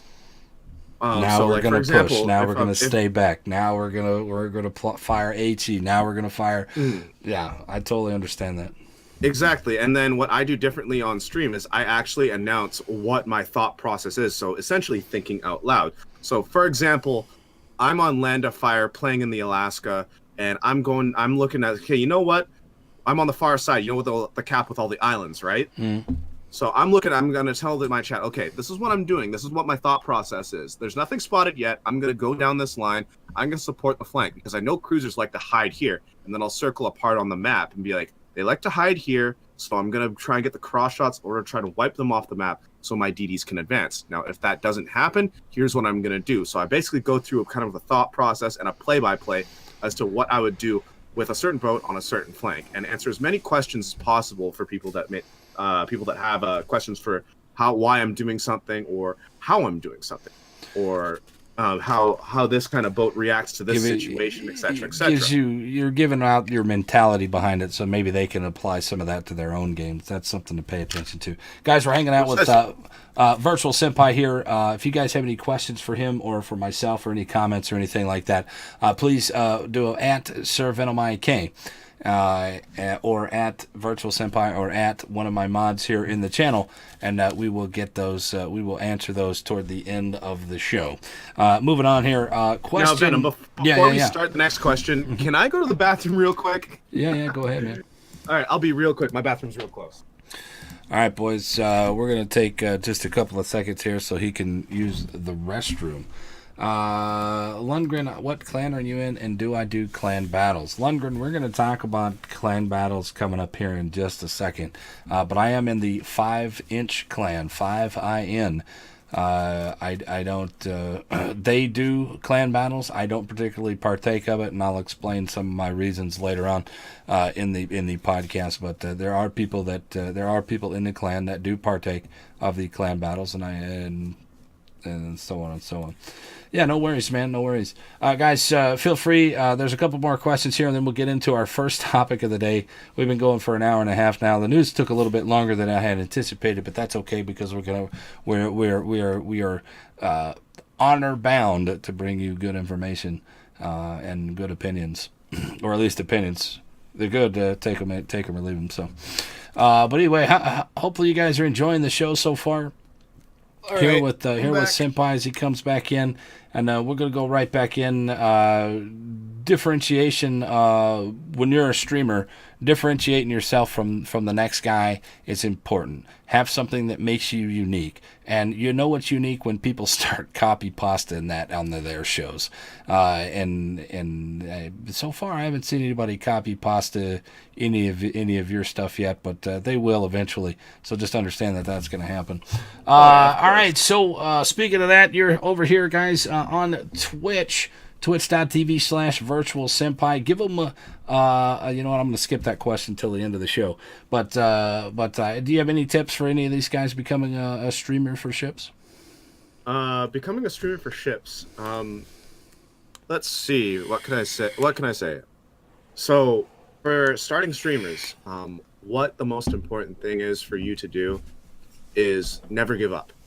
There were times when I would stream for not even 5 people. 5 people would be in chat, but 3 of those would be bots. Mm-hmm. And there would be those times where it'd be a slow night where I'd only have like 5-10 people watching. Not even sometimes that. Like if the bigger streamers were on, maybe I'd get 2, 3. But just because you start streaming, don't expect success right away. Mm-hmm. What you put in is what you get out. And that's something that you really need to make sure you realize as a starting streamer. Now, fast forward 2 years from when I started streaming with only 2 to 3 people watching me, and I'm here now. Like 2 years ago, I had maybe not even 100 followers. Now, look at me. I'm almost breaking 1,500. And it's crazy. Like, you get in what you get what you give. So you put in the reap time. what you sow. That's right. You got to put in the time. And one of the biggest tips that I can give new streamers is always talk. Always talk. It doesn't matter. You have such a short amount of time to capture somebody's attention, and if you're not talking, people are just going to be like blah, and then they're going to move on. Always be talking. I don't care if you're telling stories or make up a story to tell me or something. I don't care, and make it the most outlandish and most ridiculous thing you could ever say, and people will be like, "Oh wait, what?" And then maybe somebody will interact with you. It's so hard to start out as a new streamer right now, and just understand. And let's be real here, Senpai. Not everybody can be Ninja. Not everybody can be Dr. Disrespect or Tim the Tap Man. Those are rarities. Exactly. Those are very rare people in the world that were there at the right time and they've built something on their own. So build your own stuff. But also, those people had those. They also had professional backgrounds. Like Ninja played professional competitive Halo. Dr. Disrespect was a level designer for EA Games, and people like he was Shroud, a level designer for Call of Duty. Yeah, that's not EA Games. But either way, yeah. Go ahead. But either way, expecting success right away, something you can't really do. Just focus on being the best streamer you can be. Focus on what makes you you, your brand. Venom is the school of average. With me, I'm a competitive, educational person with a slight bit of toxicity when I get salty sometimes. We all do. I'm about spreading knowledge and positivity about the games that I play and just providing a good time somewhere that people can hang out and not be afraid of being judged, or like just somewhere that they can take a load off and lurk and just talk with people. Like you need to decide your own brand and you need to follow it. There you go. You are your brand. That's something else. You are your brand because they're seeing your face, or maybe you don't have a camera, but you are your brand, and you gotta sell yourself out there really nice. All right, moving on. We've talked about streaming. We've talked about playing the game. Now we talked about your tip for streamers. Now give me your number one tip for new players in World of Warships. What's your number one tip? Don't be afraid to fail. Take a chance. Make a mistake. Make mistakes. Try new things. That's right. Like, you never know unless you try. For example, you're playing your Tier 4 Wyoming, and you're up against the team. Would you charge? And you say, you know what? Screw it. Let's charge in. You get annihilated. Okay, maybe next time when I know ships are spotted over here, and there's a bit of a numerical disadvantage on my part, maybe I should go back. Or if you're open water demoining and you broadside something and you get wiped off the face of the earth, maybe I should work on using my concealment and use that to my advantage, etc., etc. But don't be afraid to fail. If they're playing open water demones, they're not a new player. I mean, that's just another example. That's just an example, man. I get the point. Yeah. But yeah, don't be afraid to take responsibility. Don't be afraid to make a mistake, and when you do, don't be afraid to take responsibility. Responsibility is something that is lost on a lot of players in this day and age. And if you are a player that can take that step back and reflect on what you did, like say for example, you're a DD that died in the middle of a cap early game because there were radar ships around. It's like, you know what? Maybe I rushed that a little too quickly. Maybe I should probably next game when I play Destroyer, I'll do better and watch where my team goes instead of rushing right in, dying, and then raging in chat.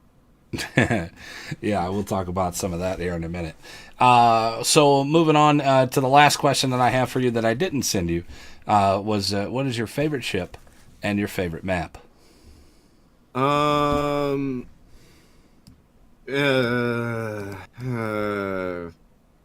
Class-wise, I like an overall favorite ship. I want to say Balance Grad simply because I just enjoy playing that ship so much with the amount of utility and threat that it brings and the prestige that it brings as well, which is so great. But I have different ship choices over different classes for different situations. But if I had to choose an overall, like something that I need to play with friends so I can blat people off the map, I'm going to say Stalingrad because it, in my opinion, I've waited for it for so long. I've ground for it for so long. It's just something that I enjoy it. It's the fun ship to play for me because I not only get to practice my aim with it, but I get more experience in it, which means in Clan Wars, I'll be better in it. I'm one of Double O's Stalin mains.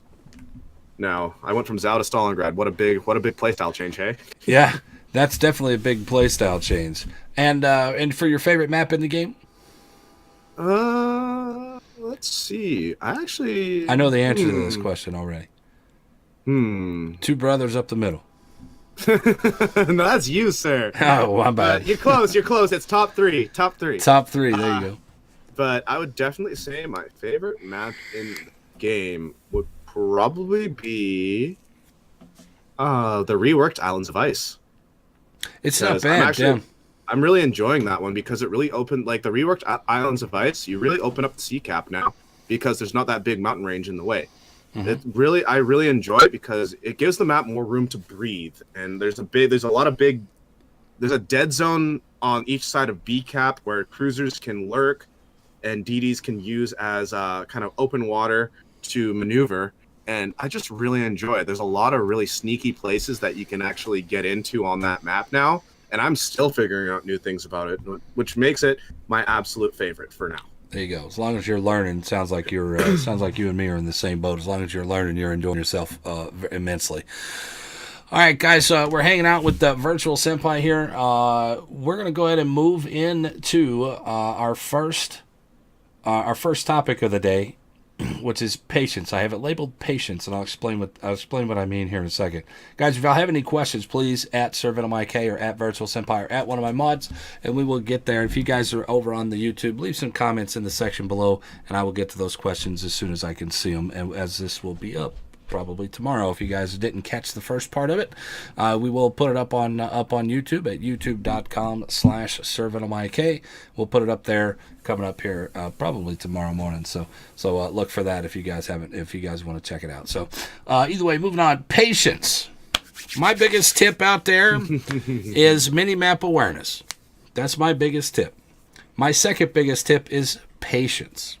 Patience is a virtue in this game so much. I cannot stress how much patience has helped me go from a not so good player to an average player, like I like to claim. And so what do we mean by patience? There's different styles of patience. You could rush in. That's impatience. You could sit back. Well, that is patience, but how far do you sit back? How much patience is too much patience? So there's a fine line when we're talking patience. What we're going to talk about today is the patience at the beginning of the game, and then the opposite of that when you need to make that move. Be patient up to this point, and then you make your move. All right, so tell me, those are our guidelines and those are our parameters here. Patience at the beginning of the game till it's time to make your move. What do you think? Well, let's hear from Senpai first here. What do you think about patience at the beginning of the game? People need to recognize that this game, it is not your Call of Duty. It is not your World of Tanks. It is not your it's not your For Honor, where you're gonna get to the action right away. It's like comparing, like, for example, basketball to a game of chess. This game is much slower, and the rush to get to the action will most likely get you killed. So realizing that, hey, you need to play things more methodically, you need to think not one step ahead, but maybe 2 to 3 steps ahead, being more patient in your movements will really help you. But there's a difference between patience and passivity. Patience means you have the intention to engage at the enemy. Passivity meaning you are going to sit back and snipe from the 10 line. That's something. There's a big difference. Remember, there's a saying that I actually go by. There's a saying I go by. Maximum range is not effective range. That's actually pretty good. That's a nice coined phrase there. Maximum range is not effective range. But also remember, if the enemy is in range, so are you. Yeah, there you go. Unless you're Dastard, but that's another story. Mr. Yamato. Good God, that guy's amazing. Yamato player, by the way. If you guys don't know, who Dastard is. I love Dastard, but I also know how to get under his skin. I won't go over that on screen. those are trade secrets there, bro. Trade secrets. Yeah. All right, so let's just take a pure example here, and this is going to be one situation of many, as Senpai knows, as I know, as most of the people here that hang out in this channel knows. Where? Twitch.tv/SirVenomIK. I have over 11,000 games played in randoms alone. I have over 13 to 14,000 games total in all game modes. No two games that I have played have ever been exactly the same. Senpai, what do you think? How many? Any games that are exactly the same?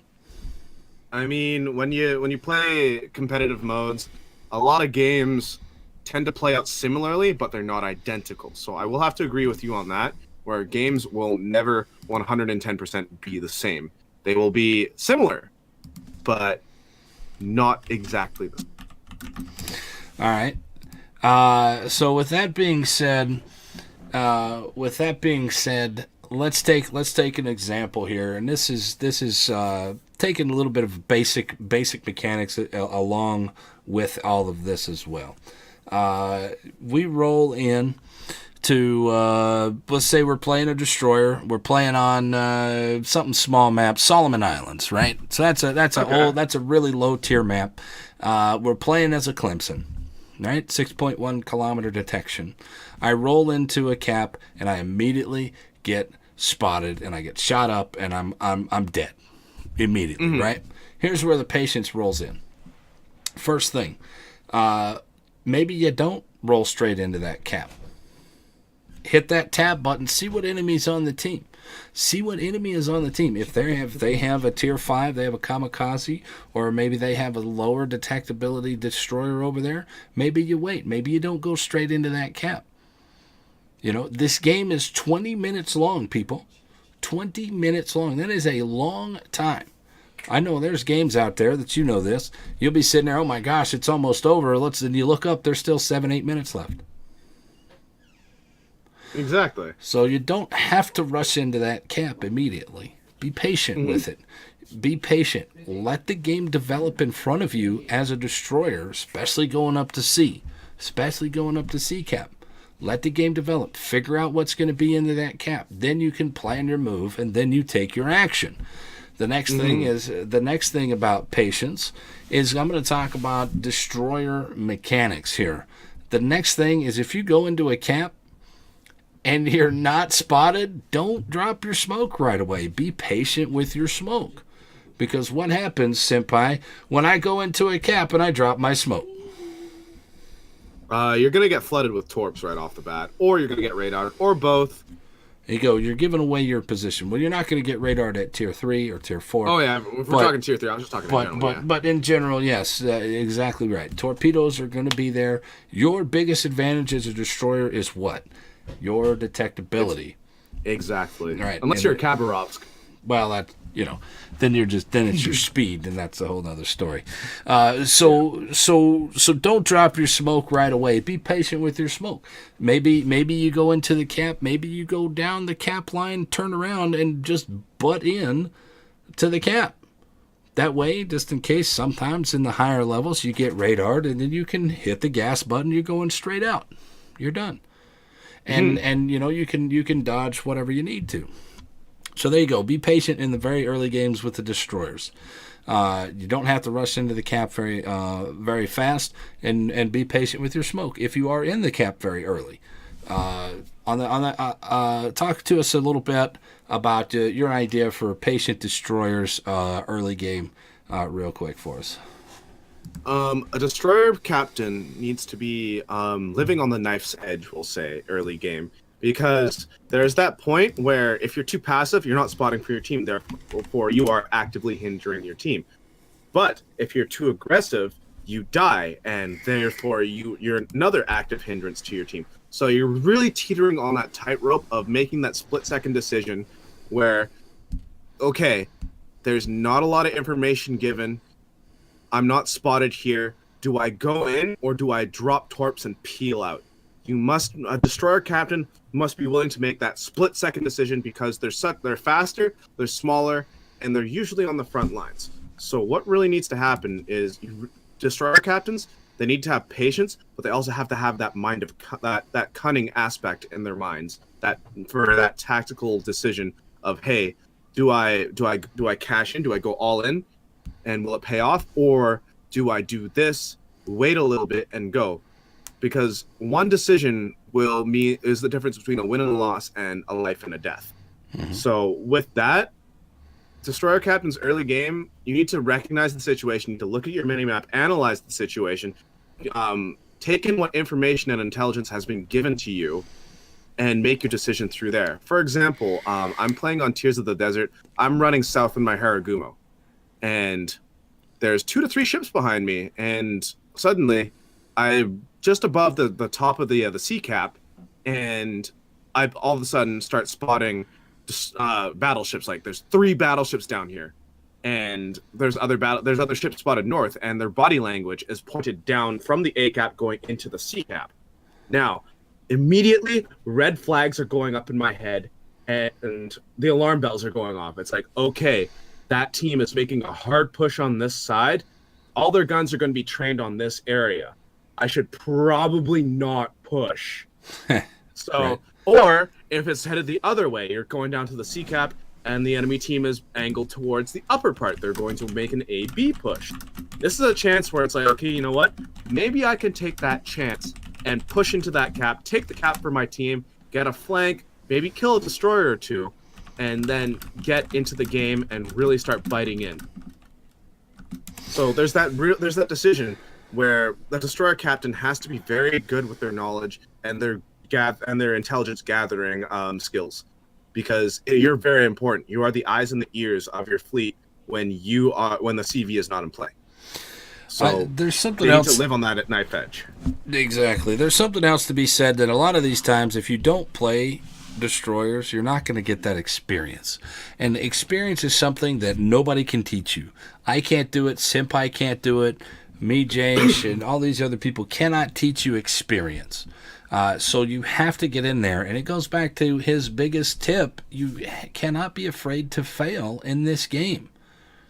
You have to put yourself in stupid situations to understand what you've done. What was good about that? Then after you get done playing that game, if you failed, then you analyze it saying, hey, okay, so here I was. We're in our Harry Gumbo, and or Harry Gumbo. I've coined that phrase. You guys can attribute it to this channel. Harry Gumbos. We're going down there, and I open fire on these battleships just so I can get a little bit of damage. I drop my torps. I might not hit any of my torps, but now I've got 3 boats. They know exactly where I am. I'm getting shot at by the destroyer. I'm getting shot at by whatever cruisers that's escorting these 3 battleships. My 2 guys have turned and bugged the hell out, and there I am just running straight. Pop, pop, pop, pop, pop. Maybe you don't do that. Exactly. You need to. It's all about the tactical reads. Typically, if you see 3 battleships moving like that, they're going to have a cadre of cruisers and destroyers / support ships, and that comes down to analyzing your situation. Like, for example, like adding on to Venom's situation, you die. You look at the mini-map right away, and you see your team going towards the other 2 caps. Now, at this point, you're probably feeling one of 2 things. You're pissed off that you're dead, and the enemy now has first blood, or you're thinking, you know what, I made a mistake. Maybe a little bit of both, because of course you're going to be angry at the 2 to 3 ships that were with you and turn tail because they recognize the situation because of your scouting, and they ran. And before you type, hey, you guys should have been supporting me in chat, just realize that you actually kind of saved those guys' lives. So it's all about being able to take that step back and not getting angry and kind of analyzing that situation before, so you know, hey, you know what? I failed here. Maybe we won't do that next time. Yeah. So let me go ahead and throw this correction out here. It came from the channel here, twitch.tv/ServantMIK, but the Harry Gumbo was coined by Stabber Nation right here in this channel, not some 2 weeks ago. But either way, there you go. Just a little clarification on that. I don't want to alienate nobody there. All right. So getting back to patience. One of the worst things that you can do is rush into the cap, get dead, and then start typing in chat, where the hell are you guys at? Why aren't y'all supporting me? Well, number 1, you are a DD. The battleships at that low tier, if you're a Clemson, are slow. They go 20 knots, some of these things. Some of them are a little bit faster, but are they going to be as accurate? No, because the faster ones are what? The Myogi. That thing can't hit the broadside of a barn from the inside. Exactly. So you have to be patient with the rest of your team as well. You have to let them get into position before you make these moves that could, A, win that cap for you, B, win that side for you, C, win the game for you, or lose everything. Mm-hmm. You have to be patient when you're making these decisions. And like I said, some of these decisions are going to be hard to make, and you cannot be afraid to what? Fail. You have to make some of these decisions. Go in there. If you start out a new boat, I encourage, if somebody's out there that is brand new to this game and they're interested in playing destroyers, go out there, run straight into a cap, see what happens. You don't know. We're warning you right now, but until you do it yourself, you're not going to believe what we're saying. So go out there, run into the cap, open fire, run straight at them. Maybe you get a kill, maybe you don't, but you're dead. You're just going to die. The next game that you play, run into that cap, don't shoot your guns, wait to pop your smoke, or you know what, don't even wait to pop your smoke. Pop your smoke as soon as you run in there. You're going to get torpedoes coming at you, and maybe you dodge them, maybe you don't. Sit broadside in your smoke. I don't care. It's up to you. You got to learn these things. This is the growing pains of playing as a destroyer. The next one, go into the cap. Don't drop your smoke until you're spotted. Angle yourself out. Have an escape route. You're not spotted? Fine. I don't need to waste my smoke. There you go. You're going to get better. That's the progression that people need to have, especially with destroyer play. And that's the patience of learning. That's the patience of putting yourself through the terrible play to get better. Maybe you run around a corner. Maybe you know that there's a DD around the corner and you run into it. Be patient with it. Be patient with it. Make him come to you.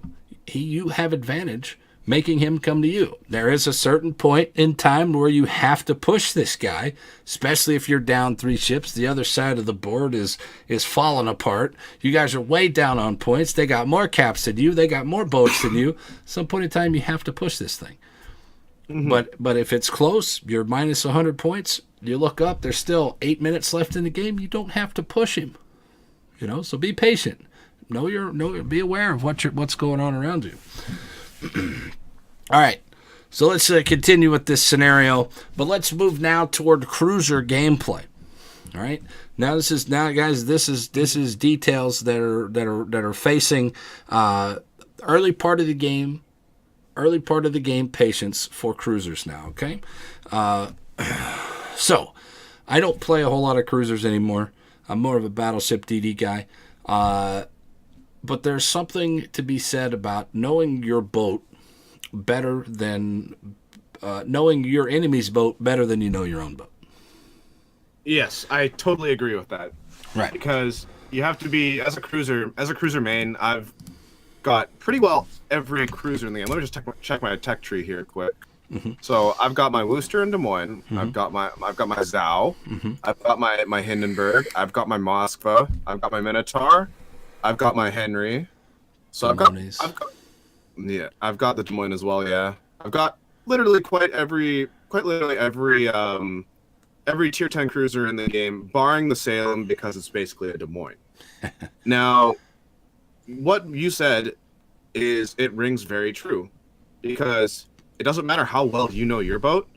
If you don't know the battleship that's shooting back at you, or what's on the board that's shooting back at you, you're in for a quick return to port, and it's not the greatest thing. You need to be overly critical of your analysis of the team lineup as a cruiser main, simply because you can either be very, very, very effective if you make the right choices, or you get wiped off the face of the earth right away with a triple sit from the Yamato that's sitting right there. I think one of the hardest and most rewarding classes to play is the cruiser line. Their armor is terrible. Their guns aren't the best until you get up to the higher tiers, and then they become very powerful, very viable, and very, very consistent. In the mid tiers, 5, 6, and 7, there's a few very consistent ships, but the majority of them at let's start with 6 and under, aren't very consistent with their shots. But let's move on. Patience at the beginning of a game for cruiser style of play. Knowing your range is bigly important, is a hugely I don't know, pick whatever word you guys want to use, but it's knowing very your range is bigly important. That's right. Knowing your range is bigly important, guys. Bigly important in the fact that you're going to know where you can go to. If you're going to play toward a cap, you need to get within your range, number one. Number two, then you need to get within what I like to consider your effective range of shooting on your biggest prey, which is the DD out there. That should be your number one priority. If you go in there, you spot a DD or somebody, your destroyer has been very patient and he spots this DD for you. Now you need to be effective with your shots. So you got to get within a good amount of range. Now some of these ranges vary. I know with the French cruisers, I'm usually 1 to 2 kilometers off of my max range pretty much the entire game. If I'm playing an American, I'm humping an island, trying to shoot over the island into these caps. If I'm a Japanese or German DD, it's more along the lines of being max range as well, tanking if you need to tank. So you got to understand this and be patient to get yourself there. Also, be patient to not fire right away. As soon as that guy pops up and you're pointing bow in, maybe you wait and turn halfway out before you open fire. Because as soon as you open fire, you're spotted at your maximum range, and now you're having to turn out. Guess what? Now you're leaving broadside for all these battleships to come in there and try to shoot at you, which we'll talk about. I have a situation about that actually today. So I was playing my Alaska on stream. Some of you guys may remember this. We were playing on Two Brothers, and I went for the wide flank. And there was a division of cruisers on the other side. This is early game. I got into a good position on the west side islands moving southwards.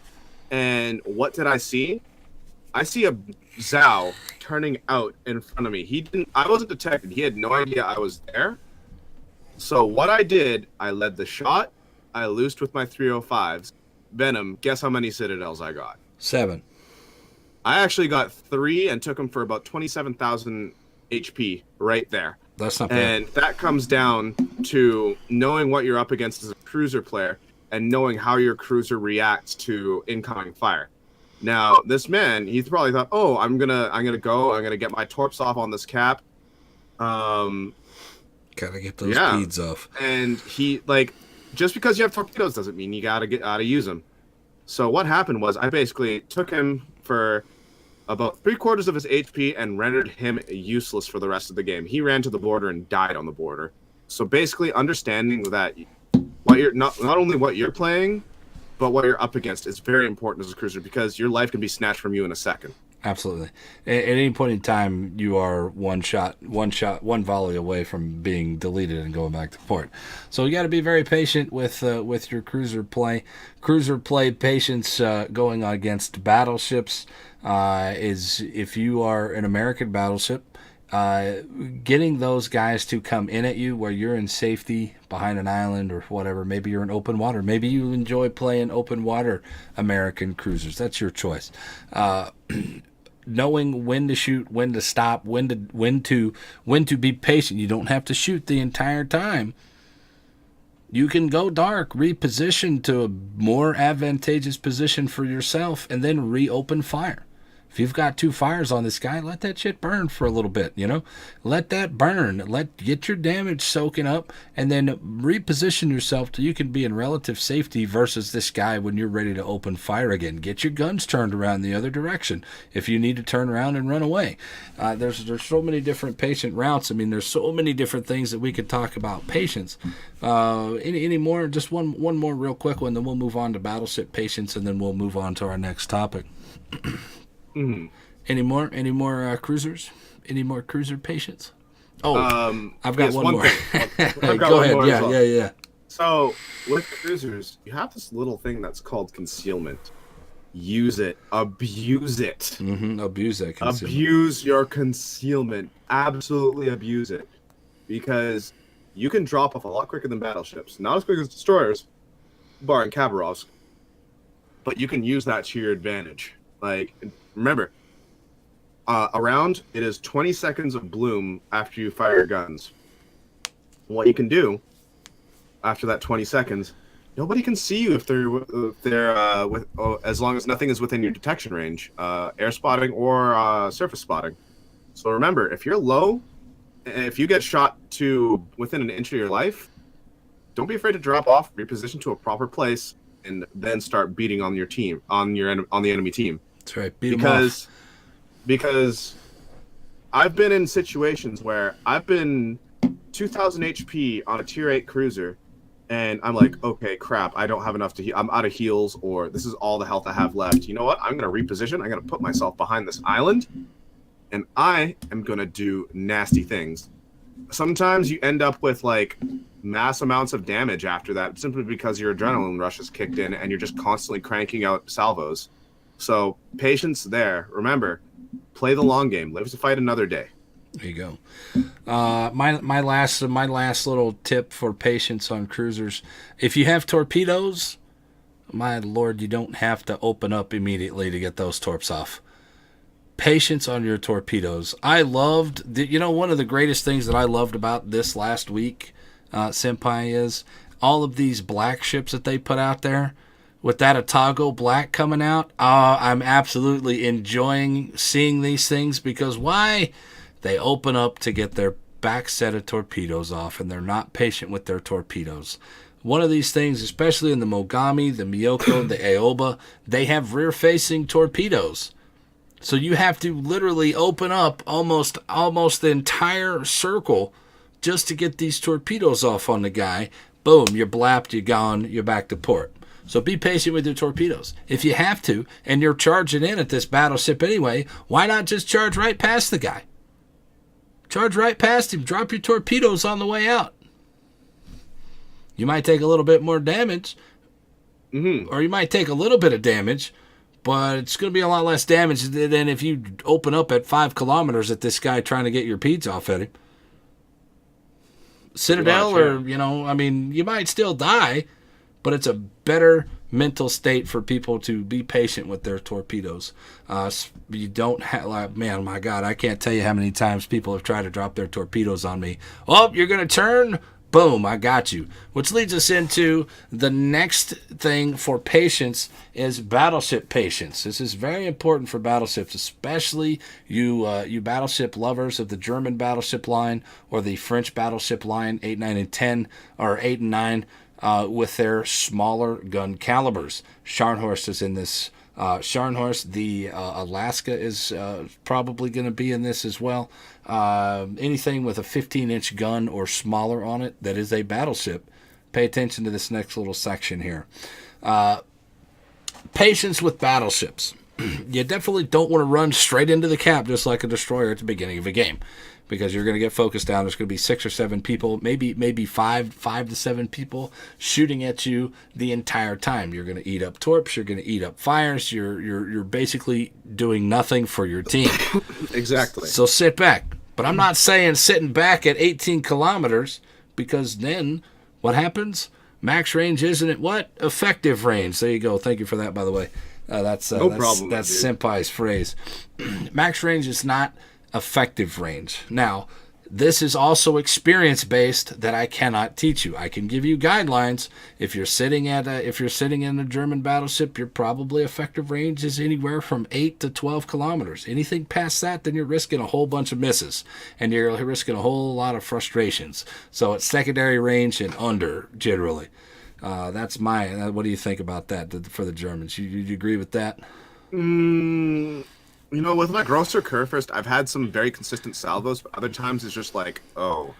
But I think generally with the 8s, 9s, and 10s, accuracy is quite literally hit or miss. But of course, that's the definition of accuracy, hit or miss. Like it's more miss than. But let's put it this way: tier 6 and lower, it's more miss. It's very inconsistent. Yeah. On the Germans. All right. Okay. So that's the German battleships. Those are the one little section of this that is unique to itself. Every other one of them are relatively consistent. Some of them are more consistent than others, but that is probably the most inconsistent is those Germans at 7, 8, and 9. So now with the 15-inch guns, here's my biggest tip for battleship patience. You're firing on a cruiser. He's coming at you. Just wait, guys. Just wait. They're going to make a move. If they're at 16, 17 kilometers, they're going to make a move left or right. If you're not the only one shooting at them, let the other guy shoot first. Let them shoot first. Let them force them into a turn, left or right. Then adjust for that and pull the trigger. You're going to get more big shots. You're going to get more citadels on that broadside cruiser than anything. That or overpins. But either way, RNGs, you can shape RNGs more towards your favor if you're more patient with your shots. Pick your shots. What do you think? Just to add on to that, if you run the Static 7 crosshair, or you know how a ship turns and you can kind of see the curvature of their possible turn, don't wait until the target is completely broadside, because by the time you shoot when they're completely broadside, they're probably already turning away, which means you're going to have to lead your shot higher in order to get a chance at hitting a citadel. Mm-hmm. Prepare to have your shells hit right at the point where they hit a 90-degree turn, right facing you. So the ship is turning like this, and he's like this. I'm going to take my shot, and by the time my shells get there, they'll hit him flat on the broadside, sink right into a citadel, and kill him. Hopefully kill him. At least that's the plan, right? Right. It's a good mental state to be that way. Now, RNG, as everybody knows, dispersion and actual pins when it actually hits are two totally different things that do affect. So more often than not, you're giving yourself the best chance to one-shot this guy, dev strike, whatever, if you're patient doing what he said. So that's what he's getting at. The next patience bit. You got a patience for battleships? Be patient with your early and mid game, because you can make a huge difference. Don't be in such a rush to get into a position that will potentially get you killed. Because remember, you can't turn like a DD or a cruiser, and you're definitely not as mobile.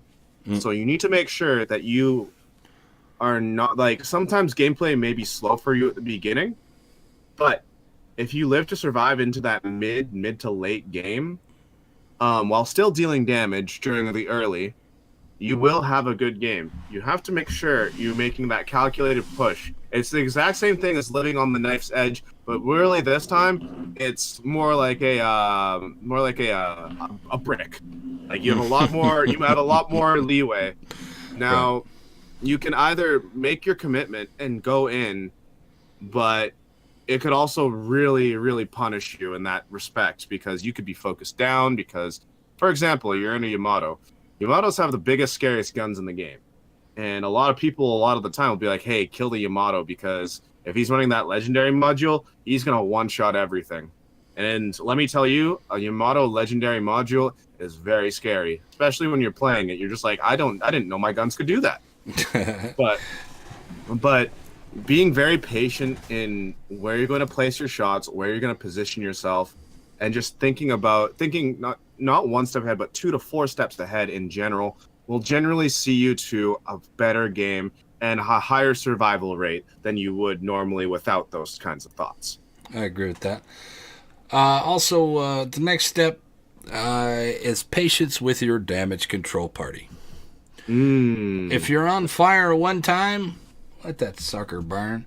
You don't need to do it. Even sometimes with 2, if you have a high health pool, if like for example you get lit on fire like right at the beginning of a game, you can let 2 fires burn. You can afford that because all the fire damage is healable. Remember that 100% of it is healable. 10 damage is not. Right. So you can afford to stay on fire early game with your high health pool with 2 fires, sometimes even 3 if you really, really want to get that adrenaline rush early game. But you also have to be prepared to retreat. But, everybody who ever watches my channel, they know that I have the absolute worst luck when it comes to fires. Getting fires or getting set on fire. I can't set fires, and I get on fire more than any other player that I have ever seen in this game. And so I've learned that just understand that as soon as you hit that repair party, these people are talking to each other. Oh, this guy DCP'd. That guy hit his repair party. That guy repaired off one fire. What a ding dong. People are talking to each other. And they're pinging you. They're F3ing you in the chat saying, hey, shoot this guy right now. He is ready for fires. And I guarantee you, as soon as that heal comes back up or the DCP goes on cooldown, you're going to be on fire again. Just understand that this is going to happen. It is going to happen more often than not. When you don't need a fire, you're going to get set on fire. This guy's going to die. You're going to one-shot this guy, but he got one salvo off. He hits you with one shell. You're on a fire. Happens to me all the time. Fires are the biggest thing in this game right now to be patient with. Exactly. Especially as a battleship playing in that early to mid game, you need to be extremely patient with the fact that use your concealment. Like everybody knows when you're on fire, your concealment it blooms up. Even with cruisers as well. You'll be shooting, your concealment is up. That means you're a little more visible, and you're gonna keep getting pounded. What you gotta really wait for is your concealment to drop, and then press that R button, or wait for your bloom to go down on the map, and then press that R button. Then it'll shrink more. Then you have a higher chance of dropping off, unless there's a DD in your face. So there's a lot of patience with the R thing. button and working in tandem with concealment is very important. There's also, all right, so now the rest of this is going to be situational only, and situations change, and unless you have this, you're not going to understand this, but pay attention and see if you guys can apply this to your game. If you're moving from one cap to another, or if you're moving into a cap or something like that, understand that there's probably a destroyer near you. So if you are on a fire, and you know that there's a destroyer in your area, maybe you let that thing burn down, and just in case that the torpedoes are coming, you hit the torpedo, now you're flooded, now you're most effective with your thing, with your damage control party, because that flood is way overtuned in my opinion, and floods for absolutely way too long and does way too much damage at the moment. But that's my own opinion, and we're not talking about flooding this team. But be very patient with that. I think those are probably the most important things. Patient with your shots, patient with your damage control party. One more thing about patience, and this is where we're going to tailor it to those 15-inch guns and smaller. The biggest detriment to the French battleships at 8 and 9, and even the John Bart, as good as it is, the Richelieu, the Gascan, the Alsace, the Freddy, not so much the Freddy because they got 16-inch guns, but the Bismarck, the Roma, all these 15-inch guns, and Scharnhorst as well, going down to 11 inches. But all of these things suffer from those smaller caliber guns, so they are not going to pin the bows. Any angle, you're just throwing your head up against the wall because you're going to do very minimum damage. Every once in a while, you might get lucky and get a full pin on them. But if you're shooting on angled battleships or anything with heavy armor, you're not really going to do all that much. So take this mentality in there. Take that expert reloader, swap back and forth from HE to AP. Now, here's where the patience comes in. If you are on AP and this guy's coming at you, wait for that guy to turn. Same thing with cruisers. Wait for that guy to turn.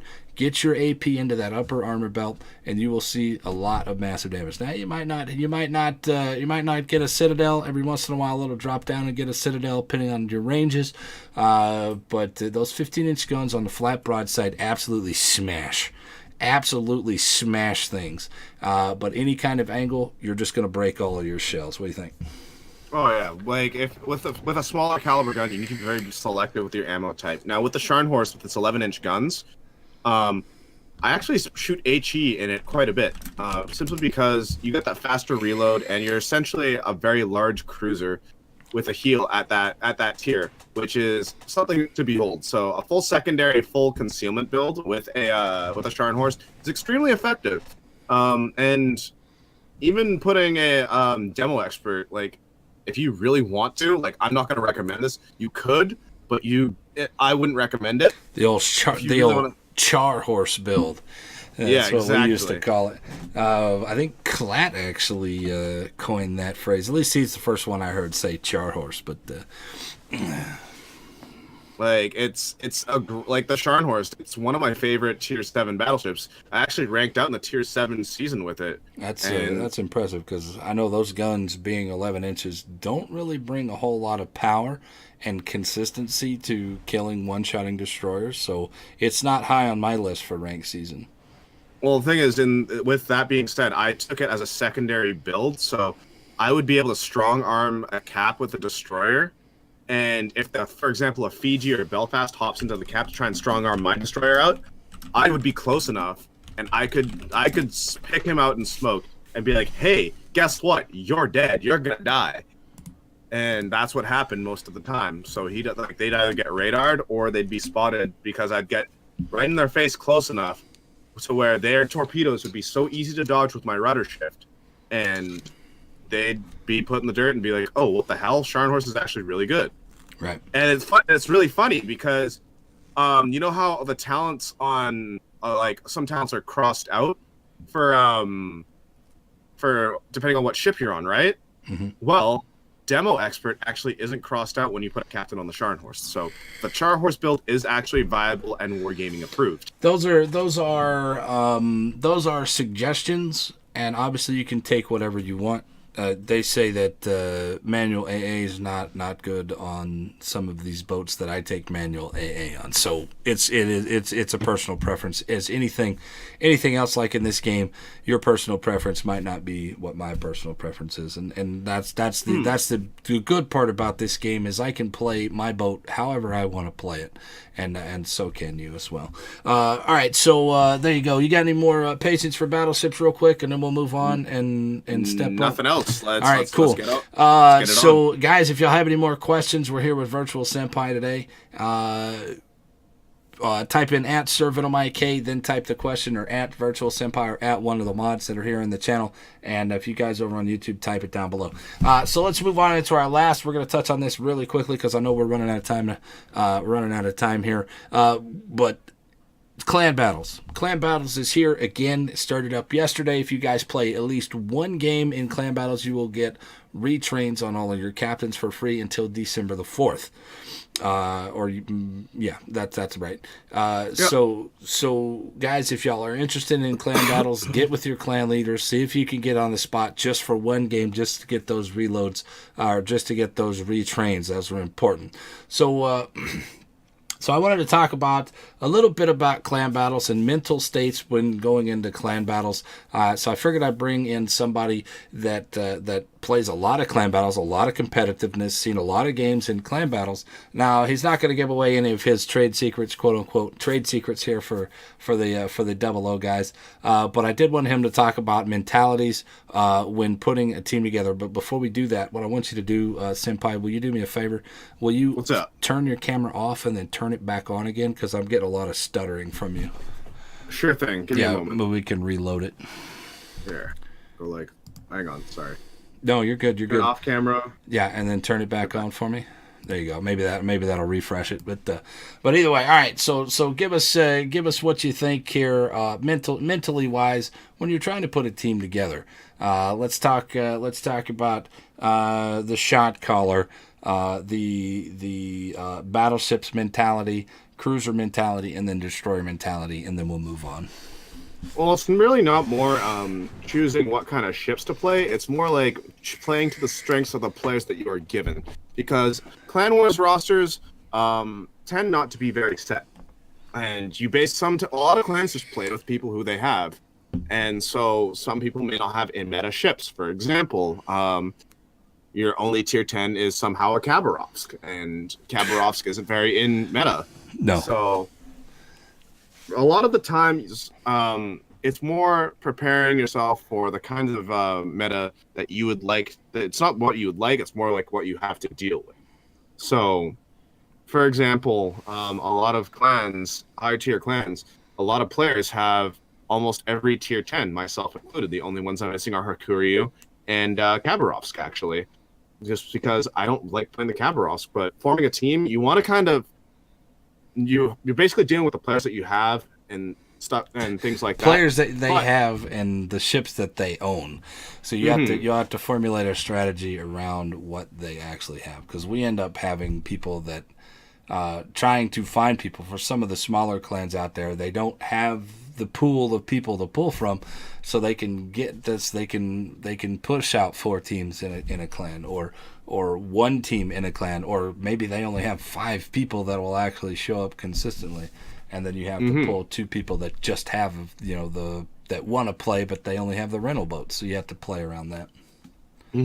But also forming a team, it's kind of like, okay, every clan has a different play style. Like, for example, you'll see clans like Han playing full Moskva builds, where they will take 1 battleship and 6 Moskvas, simply because the Moskva is a tanky boat and it's their play style. They do a full court press sort of deal, and they basically bully the opponent off the map because of their resilience.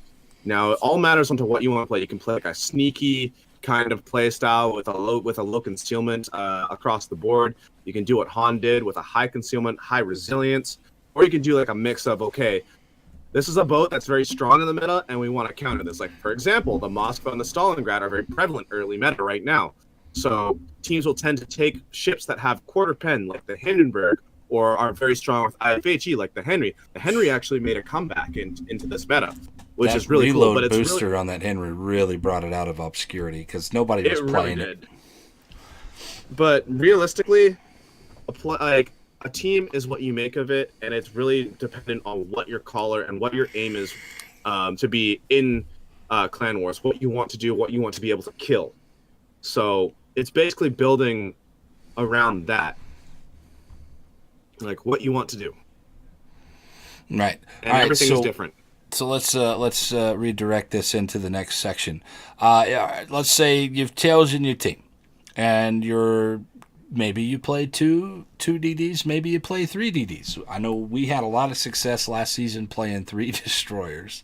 Surprisingly enough, 3 destroyers is still effective, because you can go both sides, and then you can have a flex guy, which puts a lot of pressure on your battleship to make good shots. But we found that out the hard way. in the games that were all right. So let's just say, what's the current meta right now? I believe the last things that I have seen over the yesterday, watching clan battles, hearing about clan battles, it's pretty much a 1DD game now. Gearing's last season was Yu Yang, I think, was the top with that Yu Yang radar. Now, unfortunately, the Yu Yang is not as effective as it used to be, but still a solid choice. So let's just for shits and grins, let's just say you took a Gearing into this game, and what do you think? Well, obviously patience, because we've been preaching patience today. But what do you think would be the most effective? Man, I don't know how to ask this question here. I had it all worked out, but then I changed my mind, and now I don't remember what I had worked out before. So let's all right. So forget all that. Let's go with the Gearing. We went with a Zhao, a Henry, how many boats do we get? 7. 7. So that's 3. Then we go Moskva, just for an extra little bit of a tankiness. We got a Demonis. That's what's that? 5. Then we got a Montana for your battleship, and then I don't know. Pick one for yourself. Let's go with a Stalingrad, because it's a hot button topic. Okay. So, depending on map, so we have Gearing, Zhao, Hindi, Des Moines, Moskva, Stalingrad, Montana. That's 7. Okay. We said Henry, not Hindenburg. Oh, sorry, Henry. Right. Either way, the ships basically play the same at range as standoff. So, now a Zhao and Gearing pairing are extremely strong in the fact that the Zhao has such a low concealment, and its smoke firing bloom is extremely small. So a lot of teams will smoke up their low concealment ships, whether it be a Wooster or a Zhao, in smoke, up on a flank outside of radar range to punish defenders such as a Moskva or a Bowen battleship like a Yamato. Now that's something that is very effective, and we saw a lot of that last season in Typhoon and Hurricane. So, and we're starting to see a little bit of it now, but not as much of it because of the meta shift due to the balance boat. Now, what usually happens with the other ships in the meta? Let's say the Zhao and the Gearing are put on the strong flank with the Stalingrad, so they're going to be the pushing force, along with more of the support from battleships. So you have 4 ships looking at that flank. Now, the Des Moines, it's going to be a range mod Des Moines, because if you don't take range mod Des Moines, you're doing something wrong with your life, and you won't be able to reach and be as effective. You're basically cutting yourself short.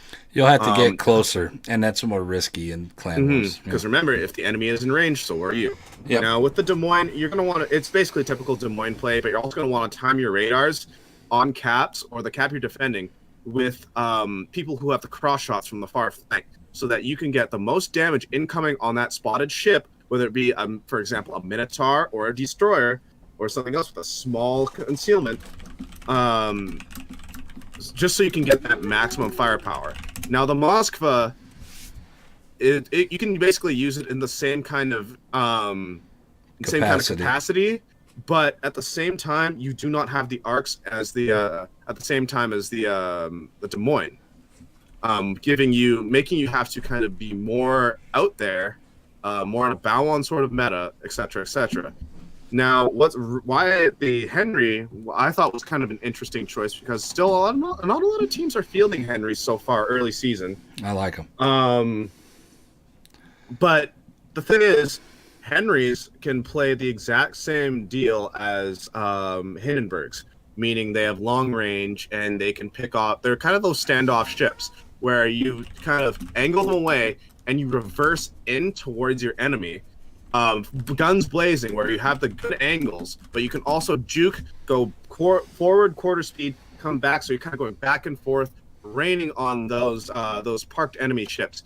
Now, I honestly thought the Montana was a bit of an interesting choice on your part, Venom. Mm-hmm. That's a personal preference. I think the Montana is the best battleship at tier 10. Because in the meta, probably actually, Republic, right? Actually, no. There's a lot of Yamato taken simply because of the legendary module. It allows you to Be more make consistent. those really, really dirty shots. But the Repub is actually not far behind because of its reload speed. I want to say the Republic, especially in rank season, this last tier 10 rank season, you put a Republic on the flank, you're going to get some cross shots, and they're going to be nasty cross shots. I totally understand taking the Yamato out there because I think the Montana is the best battleship in the game, hands down, because it's the most consistent with its dispersion. It's the most consistent with its arcs, and now when you put legendary Yamato on there, it gets a run for its money, being the most consistent with shots down range. So I totally understand what you're saying. And now another thing that I actually saw yesterday, I actually saw a couple grosser curve firsts. GKs in my experience for any kind of competitive situation, it is going to be on a very aggressive boat. You really can't be quasi passive because it's massive. It sets on fire all the time, and it doesn't really tank unless you set bow in. But if you're setting bow in, then you don't get full effective range. Full effectiveness of the secondaries because not all of them are shooting, and you're only got 6 guns to fire on them. Now, the thing is, with the Kerr first, it was supplemented by strong pushing boats that are very good bow-ins, such as Moskvas and Stalingrads. Now, the strategy behind that, in my opinion, from what I saw, was use the Kerr first as a bit of a punching bag, because just behind it are your Stalingrads and your Moskvas, and the team that you're going up against now has to make a decision where they're damned if they do, damned if they don't. If they don't take out the Kerr first quickly and effectively to focus on the cruisers, he's going to cause a lot of damage. He's gonna wreak havoc because he's within his effective range. Now, if you don't if you go after the Stalingrads, then the Kerr first is going to go through unscathed. But if you try to go for both, your fire is going to be divided, and none of their ships are going to be down far enough for you to actually kind of knock out, which is a big thing, which is a very interesting play style I've found. You got to get surprisingly effective. It is very effective. You got to.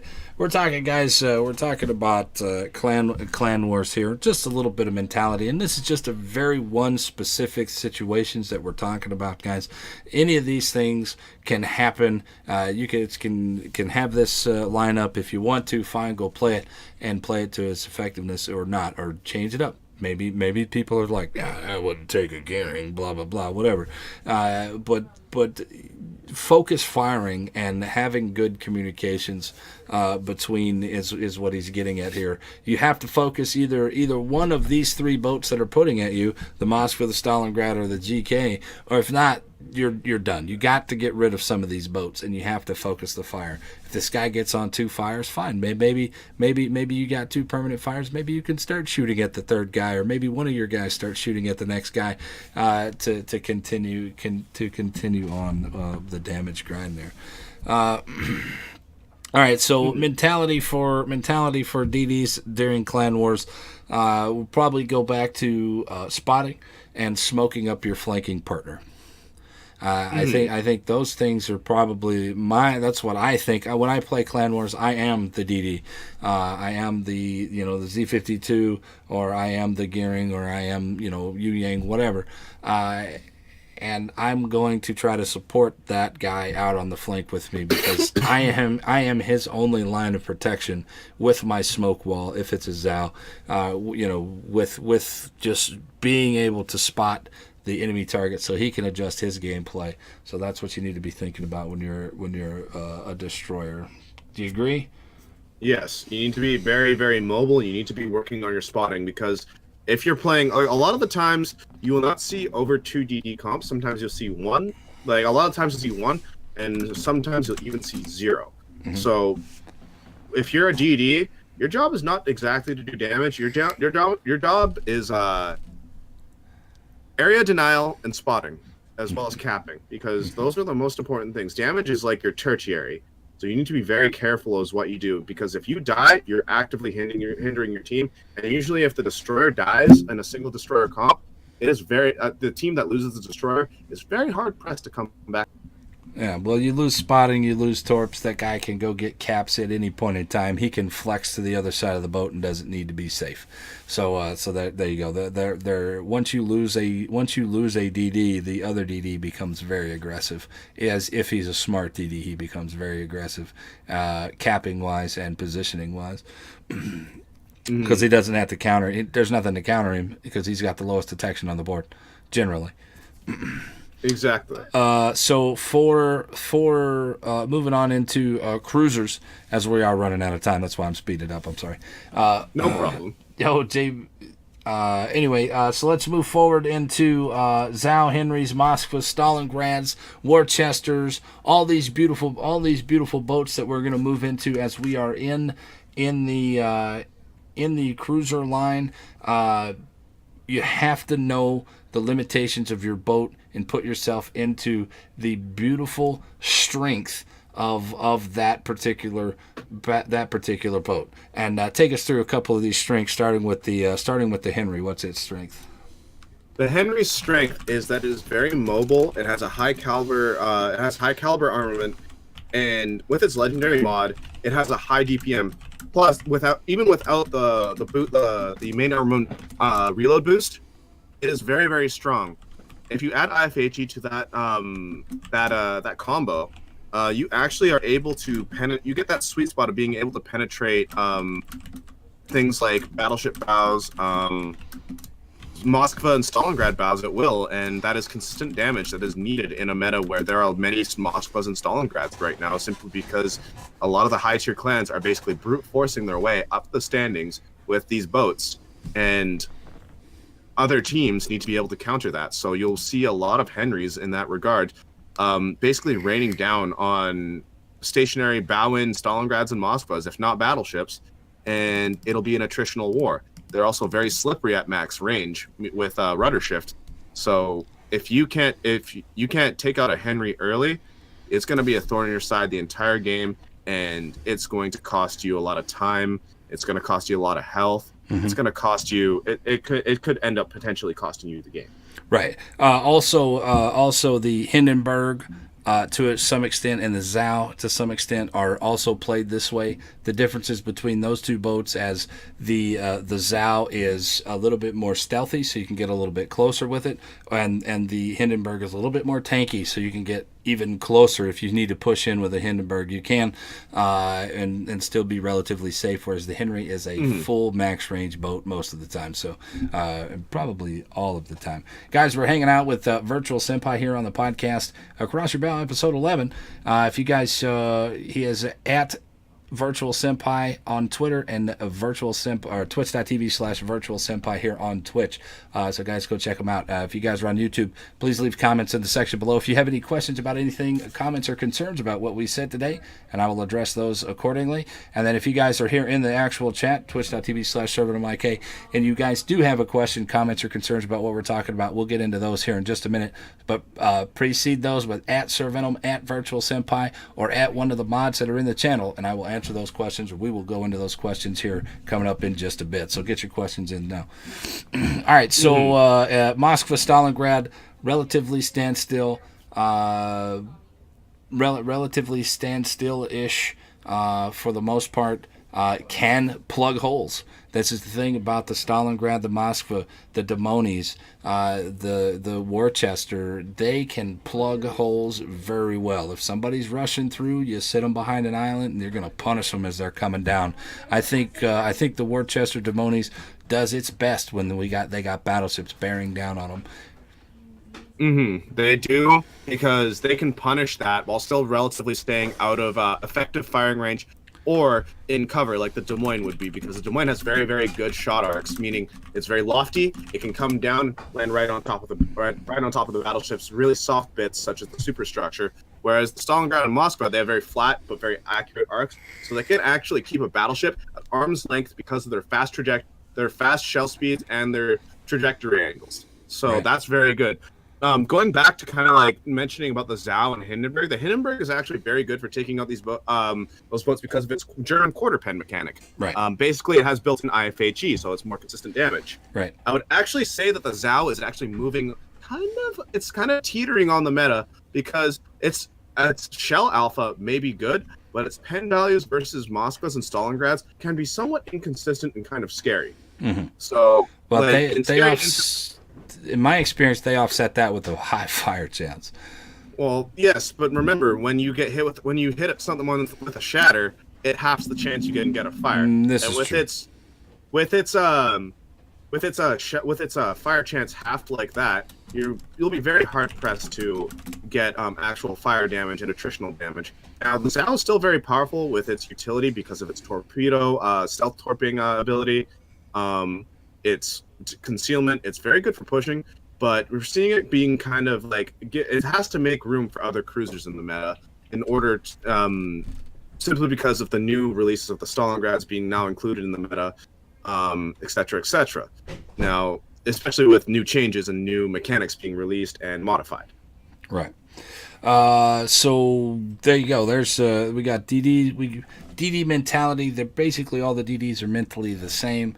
The caveats to that would be the kebab or the Khabarovsk, which is a just max range, open fire, hold the button down, dodge shots. That's pretty much what you're going to do there. Pretty much. Let's move into battleship mentality real quick. We got Montana, we got Republic, we got GK, we got Conqueror, we got Yamato. How many more is there? Did I get them all? I think you got them all except for one. I have actually seen this one in Clan Wars. The Tier 10 Bourgogne. The Bourgogne. I have seen it. Zentai Wiki or ZR is using one. Congratulations, Meta Dude, for just not buying a Stalingrad and not pulling the trigger on that. There you go. But he is using that, and honestly, that battleship is really scary. If you come up against one, it's probably in the hands of a very skilled player. It's an Alsace. It's an Alsace at tier 10 with a reload booster at tier 10. Reload boosters at tier 10. 15-inch guns. So there's the negativity on the 15-inch guns. I'm not a big fan of them, but it does have reload booster and is very fast boat and very strong. So that's the only other one. Montana's we already talked about the GK. That's mentality. It can be very aggressive to be effective. We can talk about Montana. They're good at range. They're good up close. Yamato's mid range and higher.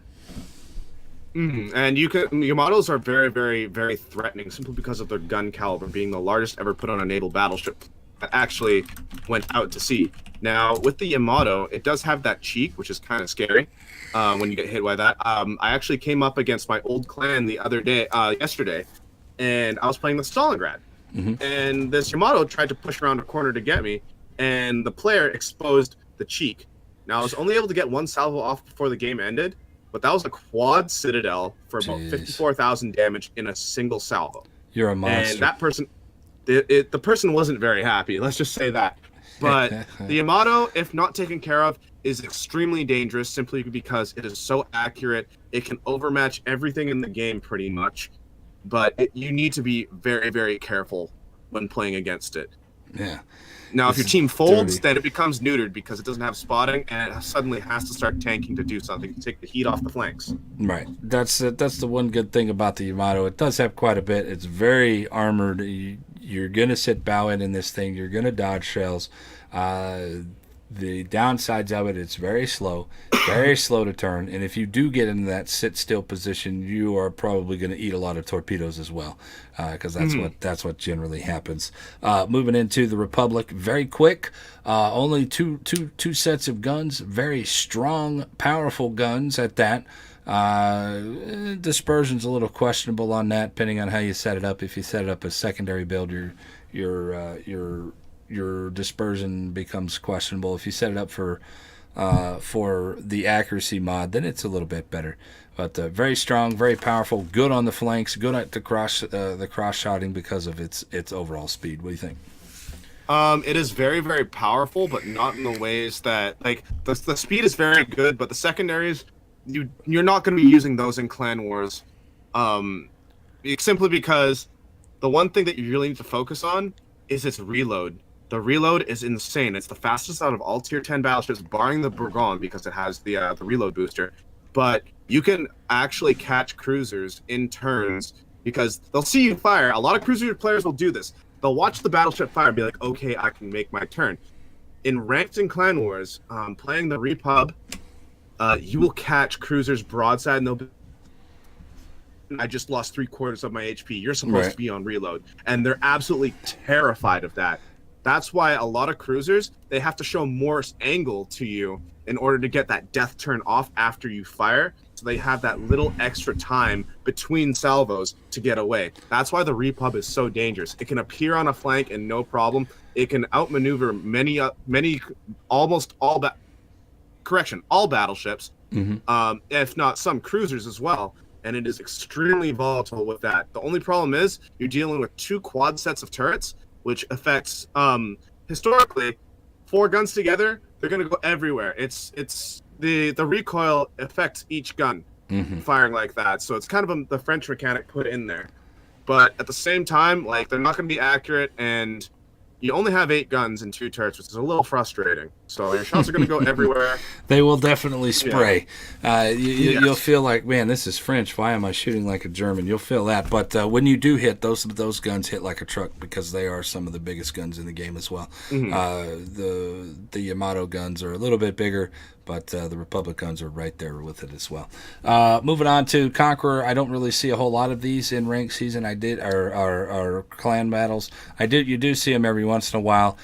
Very good high alpha damage, but it is not a carry boat. You are waiting for the long game if you're playing as a Conqueror to whittle down some heals, whittle down some DCPs, whittle down DDs basically. What are your thoughts on the Conqueror? Or should we even talk about the Conqueror for clan battles? It's out of meta simply because it's an HE-centered boat. Its armor is super thin in comparison to the rest of the tier 10 battleships. Its AP with the large guns is actually pretty trollish, so that could be a viable way to use it. But unfortunately, that is not playing to its strengths. It cannot tank as well as other battleships simply because its armor is so much thinner, and especially now with the raised Citadel, it's way more vulnerable to taking massive amounts of unhealable damage. And we all know that the Conqueror is very strong with its heal, because you can go from like 10% HP right back up to 80 with its heal. And with an AP-centered meta focused around Stalingrads and Moskvas right now, it's just not in meta. Like the Grosser Kerfer is just better because of its turtleback and its ability to absorb damage, because it literally cannot be citadeled. Right there.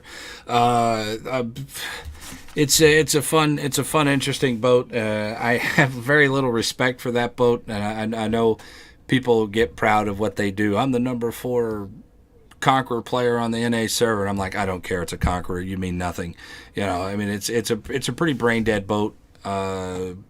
Play it if you want to. I don't know how good an effect it would be in Clan Wars. I honestly don't think it would be effective at all. You're better off probably finding somebody who has a Montana or a Yamato to if they don't have a Yamato, Montana is a good alternative. So that's my opinion, but you guys have your own opinions on that. We got any more to talk about? I think we got them all. Yeah, we got them all. All right. I think we have got all the boats. Last little bits about clan battles, just anything here. Clan Wars right now, there needs to be a lot of patience while the brackets kind of settle themselves out right now. I've seen a lot of crying and moaning about teams using all Stalingrads, but realistically, those are just teams trying to get out of those brackets so you guys don't have to face them. There you go. So honestly, just bite the bullet for now. Like, sometimes you'll come up against a 6 Stalingrad team, and it's gonna suck. It's gonna absolutely suck. And let me tell you, like, we faced off against Gaishu Asoku's clan yesterday, right? And they were using Haragumos and Stalingrads. It was quite the harrowing experience. The hairy gumbos are dirty, man. They're very gross. But regarding the Stalingrad, people need to realize that, hey, it's just another boat. It can die. But at this point, you need to have a very specific composition to counter a mass Stalingrad/Moskva push. I wonder how many people are going to actually use that Stalingrad Moskva push. I've only seen it one time. A lot of the high tier clans are using. I know 07 is using it in one of their squads. I know ZR has used it in at least 2 of theirs. Now is this just Do you think do you think that they're using this as like a test? Okay, let's just see what this meta is, and then they're keeping with the meta with their quote main team, and then all right, you guys are over here. Y'all play this stuff. Let's see if it works and what we have to do to make it work. Yes and no, because right now the Stalingrad is very meta defining. We will potentially see some shift towards more IFHE centric boats like the Henry and the Hindenburg, which has quarter pen. You don't need IFHE on it; you have quarter pen already. But you will see more IFHE centered boats to counter these. So, for example, you'll see many teams taking Worcesters and Henrys as well as Hindenburgs, just to kind of wipe these very strong bow end high hit point ships off the map. Means that's something to be said here. If you know that that's going to be a Moskva or Stalingrad heavy meta, the best counter that I've seen to a Stalingrad has been the Conqueror. Surprisingly enough, with those big blasting guns and that massive alpha damage on those HEs and the high propensity for it to catch fires on people, that counters Stalingrad. I can see the allure to the Conqueror. However, a lot of the teams, they favor the Yamato and for accuracy and reload in that respect.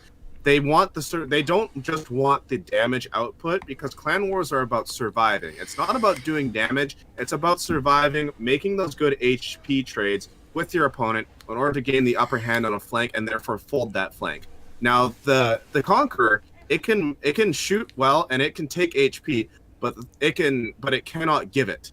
That is one of its biggest downfalls. It cannot give HP like the rest of the battleships at tier 10 can, simply because it is so squishy. Right. That's why a lot of teams are not using it in meta. And guys, you just heard the difference between something of rank battles, which I play a lot of, to versus something of mental states for clan battles that I don't play a lot of. So there you go.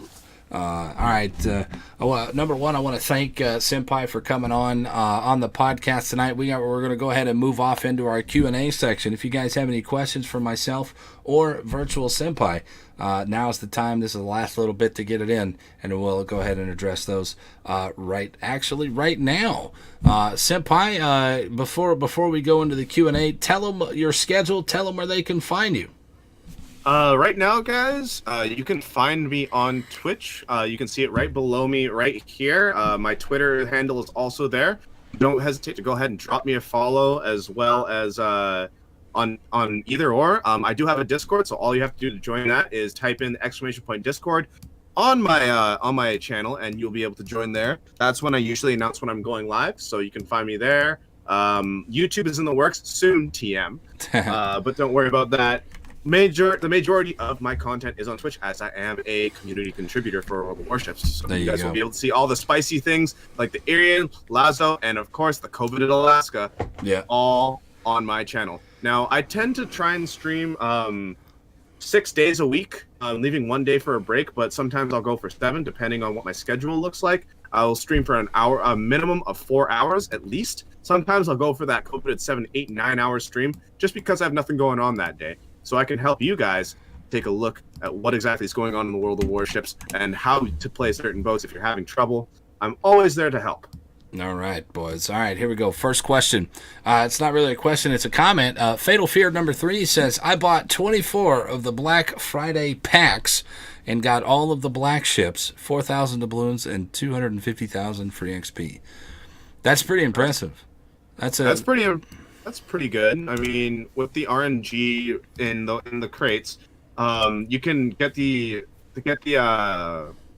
either side of the spectrum, where you can get super lucky or you get absolutely screwed, which is really nice. I've actually heard stories of someone buying like the 5-pack of crates and getting 3 ships, which was absolutely ridiculous. I didn't get any of the other ships. They're all right. I mean, I'm personally going to use them for PR padding. Well, we might as well.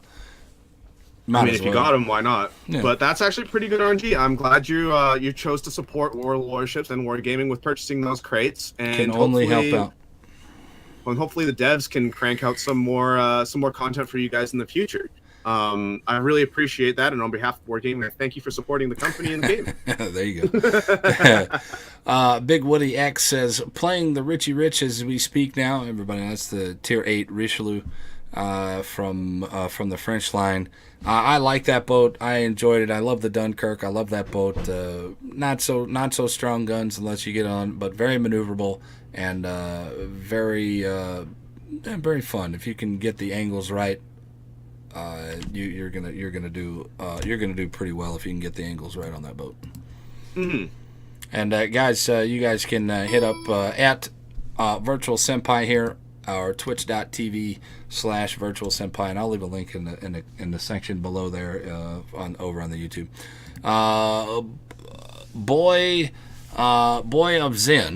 Boyd of Zen, excuse me. He says, I'm new to WoWs. Are there any British ships useful in high-tier clan wars? If so, which one?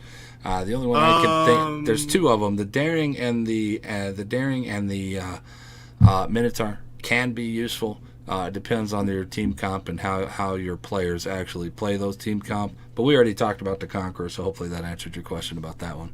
What do you think? So regarding meta, the Minotaur, it can be used in place of a destroyer because of its low concealment and its ability to carry radar and its high armor-piercing DPM. Now, it can be very useful there, but it can also be a bit of a hindrance because it's so fragile. It gets overmatched through the bow by anything over 240 millimeters with AP. So that means the Henry can sail this thing through the bow. The Stalingrad will eat it for breakfast, and every single battleship will basically dick it down, for lack of better phrasing, right through the bow or at any angle. So even though you do have that heal, it's kind of a false hope sort of deal. Mm-hmm. So with the Daring is still trying to find its place in the meta. It is a defensive destroyer, which means it can contest caps very well, especially because of its high DPM. Its AP is nothing to laugh at against a broadside destroyer, but its HE is kind of focused around IFHE, which I absolutely hate when ships are kind of focused around a captain skill. Well, do you think that you don't like being forced into it, right? Yeah, it's in order to be effective. Here's the thing about that. They did say at this, and I remember because we talked about this on the podcast there at Anchors Away at Anaheim, that they're talking about cruisers now being able to pin everything on their tier and below with their HE. So it would give more people options at the higher end, say like a Worcester. Maybe he can use those 4 points for something else instead of IFHE. Now, does it affect the lower tiers? Not really.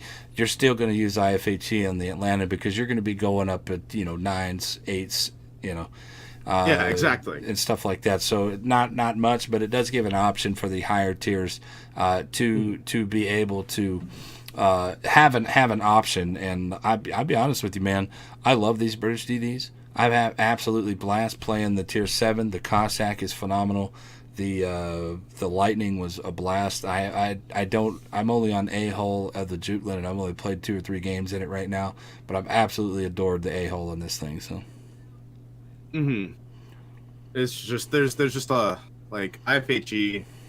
It's a very controversial talent. I don't have any problem putting it on there. I've got it on both captains that I've got set up for it. So it ends up being a personal preference on what your team wants to do. If it'll be effective, how that person plays.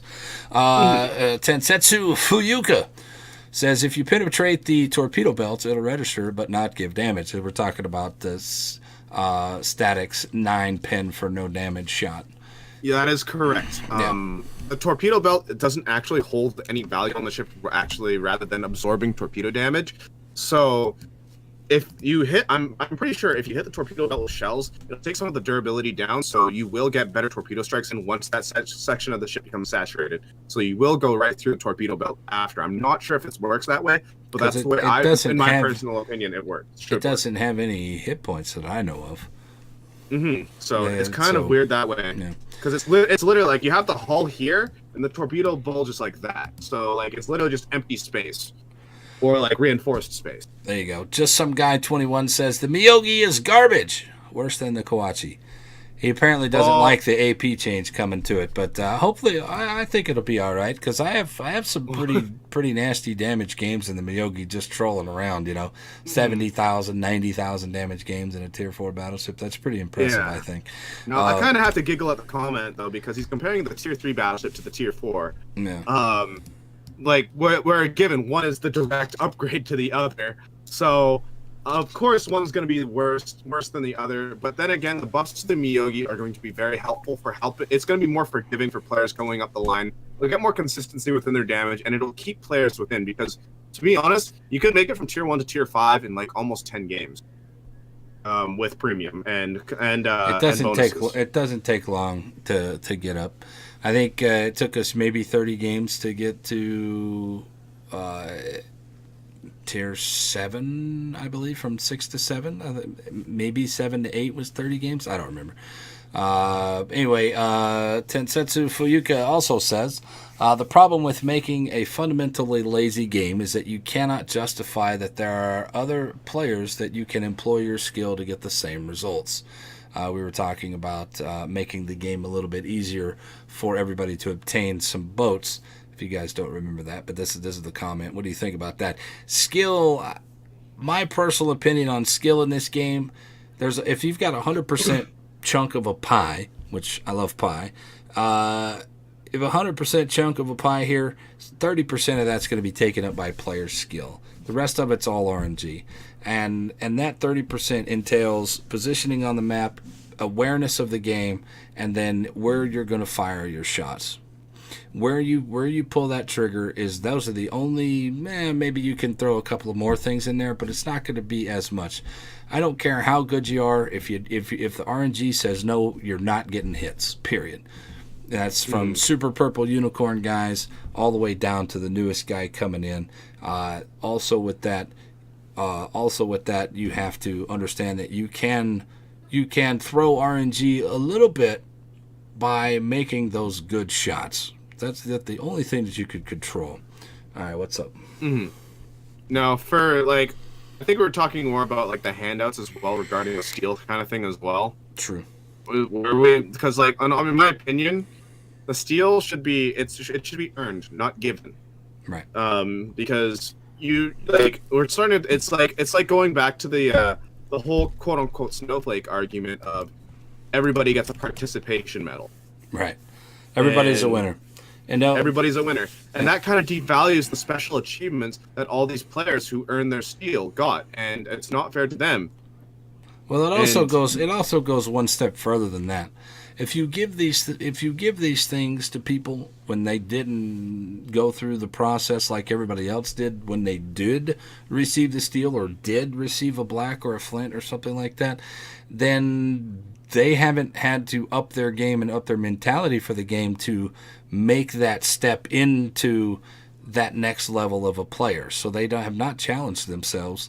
They have not gotten better, and it ends up hurting. I think it ends up hurting the community in the long run with all these people having all these ships, but they have no idea how to play them.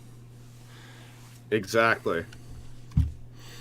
Let's see. Going in to the next one, it says B-Money83 says, "Hey, I like this. It's a pretty cool forum to learn from you guys. Thanks very much. I appreciate that, man. This is what we like to do here on the podcast. This is from the community, by the community, to the community. This is all trying to give back to the community, maybe share some of our experiences, and maybe you guys could get some enjoyment out of the game along the same lines that we have."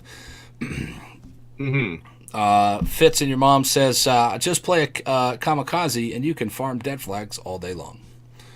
I would argue the same as Khabarovsk as well. Really any destroyer, because like you get smacked and it's a bad time. He said, "Hey, Sir Venom, check this out. I just got this boat. Let's go play it. First shot, first game, detonated." Let's came out with it with 10 flags. Yeah, there you go. Shadow Figment says, "I love the change of pace from the Tier 10 season full-blown ranked." We're talking about Tier 6 sprint ranked season coming up. I don't know the days yet because they didn't put that out there. I don't like Tier 10 as a ranked season. Keep it in clan battles, fine, but you got to rotate that Tier 10 ranked season because it does get old and stale. I agree. Like you have to rotate, but at the same time, I kind of view tier 10 as being pretty damn balanced because there aren't premium ships that you can't like fully buy with money. Because steel is earnable. Coal, maybe you can kind of make the argument for the Salem, but then again, the Salem is a gimp's Des Moines. The Salem, I argue the Salem is the most balanced radar ship in the game because you have to put your ship at risk to be effective with that 8.5 kilometer radar. Thing is, though, not a lot of players play it for the radar. They play it for the DPM. The next thing is balance doesn't necessarily equal good in this game, and that's sad. Pyro says 1 million games out there, 1 million ways to rewarding player versus player in a competitive play. Badges, coins, bars of metal. Wargaming is the only one that hands out player versus player rewards in player versus everybody, and that ruins the value of player versus player. I agree with that. I agree because like the devaluation of player versus player versus player versus environment is like it's insulting. Like someone who only plays co-op can now get like a Stalingrad, which is it pains me. Like I'm looking at my Stalingrad right now. Like I'm stroking the screen, yes. My baby, rubbing them nips. But Shadow Figment says Wargaming is a business and they want to make money, and they will do so by catering to the wallet warriors, or the lowest common denominator. I totally agree, and they're well within their right to do it. It's their game. I also have the right to not agree with it. So, thing is, though, I know a lot of people who aren't wallet warriors who are super unicoms who have spent 4 figures, and I know somebody who knows some people who have spent 5 figures on it. I know some people have spent several thousands of dollars, not probably more than that. I mean, I've definitely put my fair share into this. It's unfair to the above average players. It sucks. Sure, the money will provide more resources to developers to put out ships, but at what cost? The only cost of that is alienating some of your players that have been around for several years. Which I don't agree with, but inevitably it happens when you're trying to get more people into a game, so I understand. I understand. So there you go. CarUp90 says, what do I get from premium time? Yes, so you get a 50% XP boost and a credit boost. Yes. And that really helps when you're grinding through a line to get to the end result. It helps you really kind of get through in less games played. And to be honest, the bonuses are very much worth it if you want to progress quicker. It isn't pay to win. It isn't P2W. It's P2P. Pay to progress. Pay to advance is fine. Pay to look good is fine. Pay to win, no. So if they ever, and I'll tell you guys right now, if they ever went like premium ammo, I wouldn't play the game anymore because I'm not going to be able to keep up with that. With some of the people putting money into this game for gold ammo. Which I mean, that's what I do in World of Tanks. I know. That's the game I play to be a dick in. There you go. Shadow Figment also says, I don't think it will hurt many players, but I'm okay with it because it might stop players getting kicked out of matches because of lack of resources. We're talking about 32-bit only. I'm like I said in the podcast here, I'm okay with 64-bit. Move on, onward and upwards, and let's advance with the technology so we can get a better game that's more consistent. And exactly, maybe, I'm all for that. There you go. Maybe they can actually fix my damn UI when I have 100 people on my friends list. I get knocked out of the game when I try to open it up to get people in the game. That's why I actually had to clean up mine. Yeah, exactly. AndyGeek5150 says, I came upon World of Warships of a dual stream of Co and Bikeman playing it. That's how he found ships. That was referencing how you found your ships. Awesome. Yeah. Fits in your mom says, you have an Iwaki Alpha? Question mark? I do. Unfortunately. You didn't buy in. You didn't buy into it. You should have bought into it, man. Nah. That boat is ridiculous. But it's a little bit of a thing. Like the Iwaki, the Death Pickle is a lot of fun. Like, thing is, though, it's so overpowered, and I hope it never comes back to the store. I hope it never comes. It won't. It will never come back unless they put it in the Christmas boxes. I don't think it'll ever come back to the deal. Back in the day when I watched a St. Louis solo in Atlanta, that's how unpolished it was. Talking about beta, Fitz and your mom was saying that. Mm-hmm. Man, that's crazy. A St. Louis playing against an Atlanta. Holy shit. Actually, no. I should where the did mine go? I'm going through. Oh, here it is. Okay, I got it. I just don't have it selected as primary because I don't play it. There it is. There you R3 Tax says, I don't even need to be on screen. You just have to be engaging, and I will watch. Talking about streamer tips. Absolutely. Go ahead. As long as you're engaging in chat, like if you like people say like hey in chat, like I'll always look over and be like, hey, how's it going? Welcome back or welcome to the stream. That is a good way of keeping people because then you make that connection. It's all about commonality. Talking in stream, like yeah, you're here for the gameplay, but like if you talk with people, they're more likely to come back because you've kind of made that connection. So that's a really good thing to do. Talk with your chat. Doesn't matter if there's 1 or 1,000 people in there. There you go. Lundgren says, what clan am I in, and do you do clan battles? No, I don't personally do clan battles. If they need a last minute substitution, then yes, I will jump in there. But I don't actively push it. And the reason I don't actively push it is because I get very competitive, and I have been accused here of being really, really, really salty in the community and toxic in the community, and I don't like to lose. And when people do stupid shit to make me lose, I get upset at them. And I'm one to call people out. You were dumb for this. And these are my boys. These are my clan. They helped me build up the stream, and I refuse to be that person to my guys. So I just abstain from clan wars, and if they want to do it, I will support them 100%. But I'm not going to be in charge of it. So that's why I don't do it. But the clan does do it. Now, I'm part of 007, which is the sub-clan to Devastating Strike. 07, your King of the Seas champions. We do clan wars, but we have very high requirements to get into the clan. You need a 60% win rate, which, to be honest, isn't too hard to obtain, and you have to be on an upward trend as well. So you have to be improving. You can't be on your loss numbers. You can't be going down on your charts. You got to be either flat or going up. But yeah, we are technically the farm clan for 07, which is your King of the Sea champion and champions of NA. There you go. Strike Delta. I can tell you that I am terrible at DDs. It is more like a chess and anticipation with destroyer gameplay. That I do agree with, and you're only going to get that anticipation and experience to be a DD is if you play DDs. The way that it happened for me, I remember my very first ranked season. I had barely any time. I was at the Mayhem. It was a tier 8 ranked season. I was playing the Bismarck, which is a whole nother story. Don't get me started on that. Wasn't enjoying rank 5 at all. Played my first game in rank 5, dropped all the way to rank 10. That's it. One game in rank 5, dropped all the way to rank 10.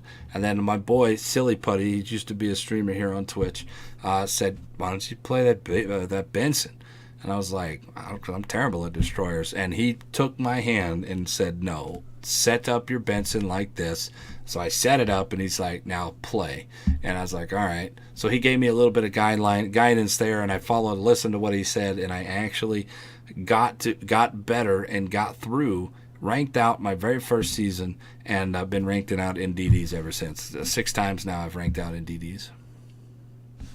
That's, yeah, like, DD play is you have to be very patient because you'll either pay dividends or you'll be absolutely useless. No. There's no in between. There's literally no in between.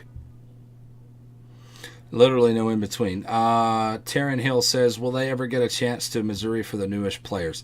The Missouri is not coming back, from what I understand. It's too broken. It's too overpowered with that radar. It is not coming back. Now, there is some chances if you go to an event or anything, and maybe if you're checking out the warship stream that twitch.tv/World of Warships, maybe they'll give some away. Other than that, unless they put them in the boxes, the Christmas containers, I'm not sure, but I think that they would because the Grimmy's in there, the Nikolai's in there. I don't see why they will. You don't think they'll put it in there? No, the thing is with the Missouri, they want it to have that kind of mystique. So just like the M60 of World of Tanks, this is the Missouri is the M60 of World of Tanks. They need it to have that kind of mystique because it is so sought after, but at the same time, they need that exclusivity to keep people like thinking about it. Because if you start giving it away, it loses its ability of being special. Just like how the Kronstadt and the Musashi are going away as well. They're going to leave at the next major patch, so adding to their mystique, and then more ships will be added. So people need to realize that, hey, like, Things who will get rotate the in, things rotate out. Yeah, it's the circle of boats. Sometimes I wish I could have got into the alpha so I can get that Milwaukee alpha. The death it gets boring. I don't know what it is about that boat. I just really enjoy it. Any event that they come in, like the pirate event or the corgi event or this most recent one, the turkey shoot that we did, I had to play at least one or two games of that stuff every day. That one and the Arkansas beta because I don't have any of them. But I wish I could get some of those. So I understand your feelings and I understand your understand your thoughts on that. But I honestly don't think it's going to come back ever. So,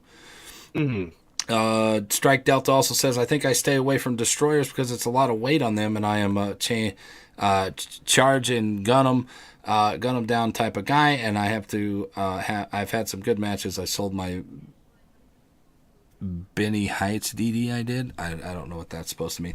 He's still talking about destroyer gameplay. And like I said, man, you're gonna fail at it. You're gonna succeed at it. Just understand that you can fail. It's okay. You're gonna get better if you fail and have a realistic view of your failure and understand that you did it all and it's not. Don't put the blame on anybody else. You'll get better. Reflection is very big. Remember, like everybody learns at different paces. DDs, they do have a lot of weight on them because of their potential. With spotting, it's like being a light tank in World of Tanks. You need to be nimble. You need to be very sneaky. You need to, and the way you benefit your team is by staying alive. Right. Just for the fact that you were not, you did not play in 2017. Sorry about your luck, man. I feel bad for you that you weren't able to partake of the Missouri, but them's the breaks, bro. I wasn't able to get the Arkansas beta or the Milwaukee alpha. I know they're a little bit different there in severity, but you can dream.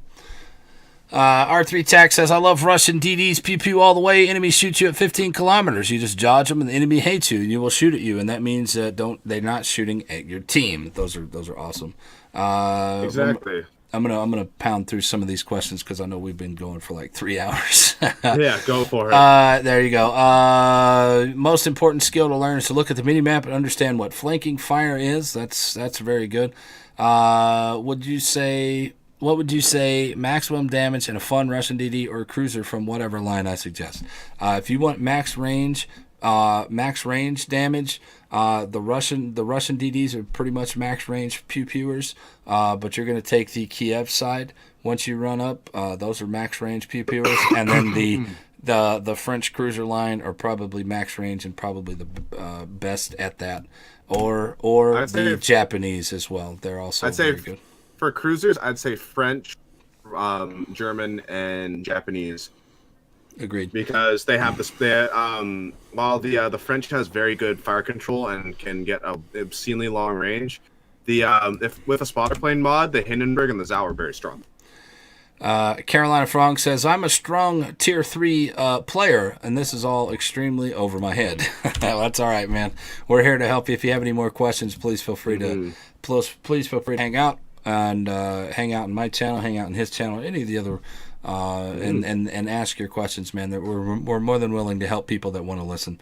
Senpai, you're a good dude, and I loved your input. That's coming from Zipshot319. Thanks, Zipshot. I appreciate you. There you go, boys. That's all the questions and comments I had, man. That was a really good podcast, man. I appreciate your time, bro. It went a little bit longer, but some of these things had to be said, so.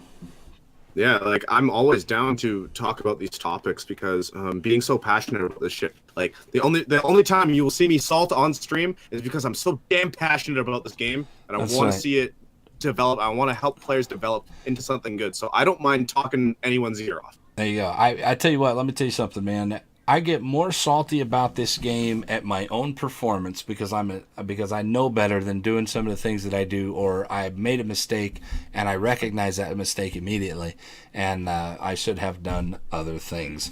Now, Senpai, I don't know if you're gonna have time to get in any more games, but you're more than welcome to hang out and play a few with me. I invite anybody on the podcast to come play a few, play as long as you want to with me. you're more than welcome to. It's up to you. But we are going to fire up the regular show right after the podcast here at twitch.tv/SirVenomIK and play some games, so hang out for that. If you guys are over on YouTube and you guys have any other questions, comments, or concerns and would like to continue any of the conversation that we had, please come hit me up, twitch.tv/SirVenomIK, or go hit up Virtual Senpai on his channel. Tell him where it is. You'll find me at twitch.tv/viirtualsenpai, which is VIIRTUALSENPAI. There you go. So two eyes in virtual, all one word. All double eyes there. You guys can also hit him up on his Twitter at Virtual Senpai with the 2 eyes. And you guys can hit me up. I'll leave all that stuff in the link below down on the YouTube. So thank you guys very much for being here. Episode 11 is now in the books. Senpai, hopefully you had a good time. Hopefully you'll want to come back in the future. I love you, man. Thank you very much. Tell them something before we go. All right, guys. Good luck and fair seas out there. Don't be afraid to make your mistakes, and always remember, always be open to learn. There's something you can learn every day, especially on boats. So keep an open mind, but keep your citadels closed. I like that. Keep an open mind. Keep your citadels closed. That's it for us, guys. Thank you very much for Cross Your Bow Podcast Episode 11. We are done, and I thank you. This will be up. This will be up on YouTube tomorrow. So if you guys missed out on any of it, or want to go rewatch some of the comments that we had, it'll be up on YouTube tomorrow. So thank you guys very much. I am SirVenomIK. He is Virtual Senpai, and we'll see you next week, Episode 12. All right.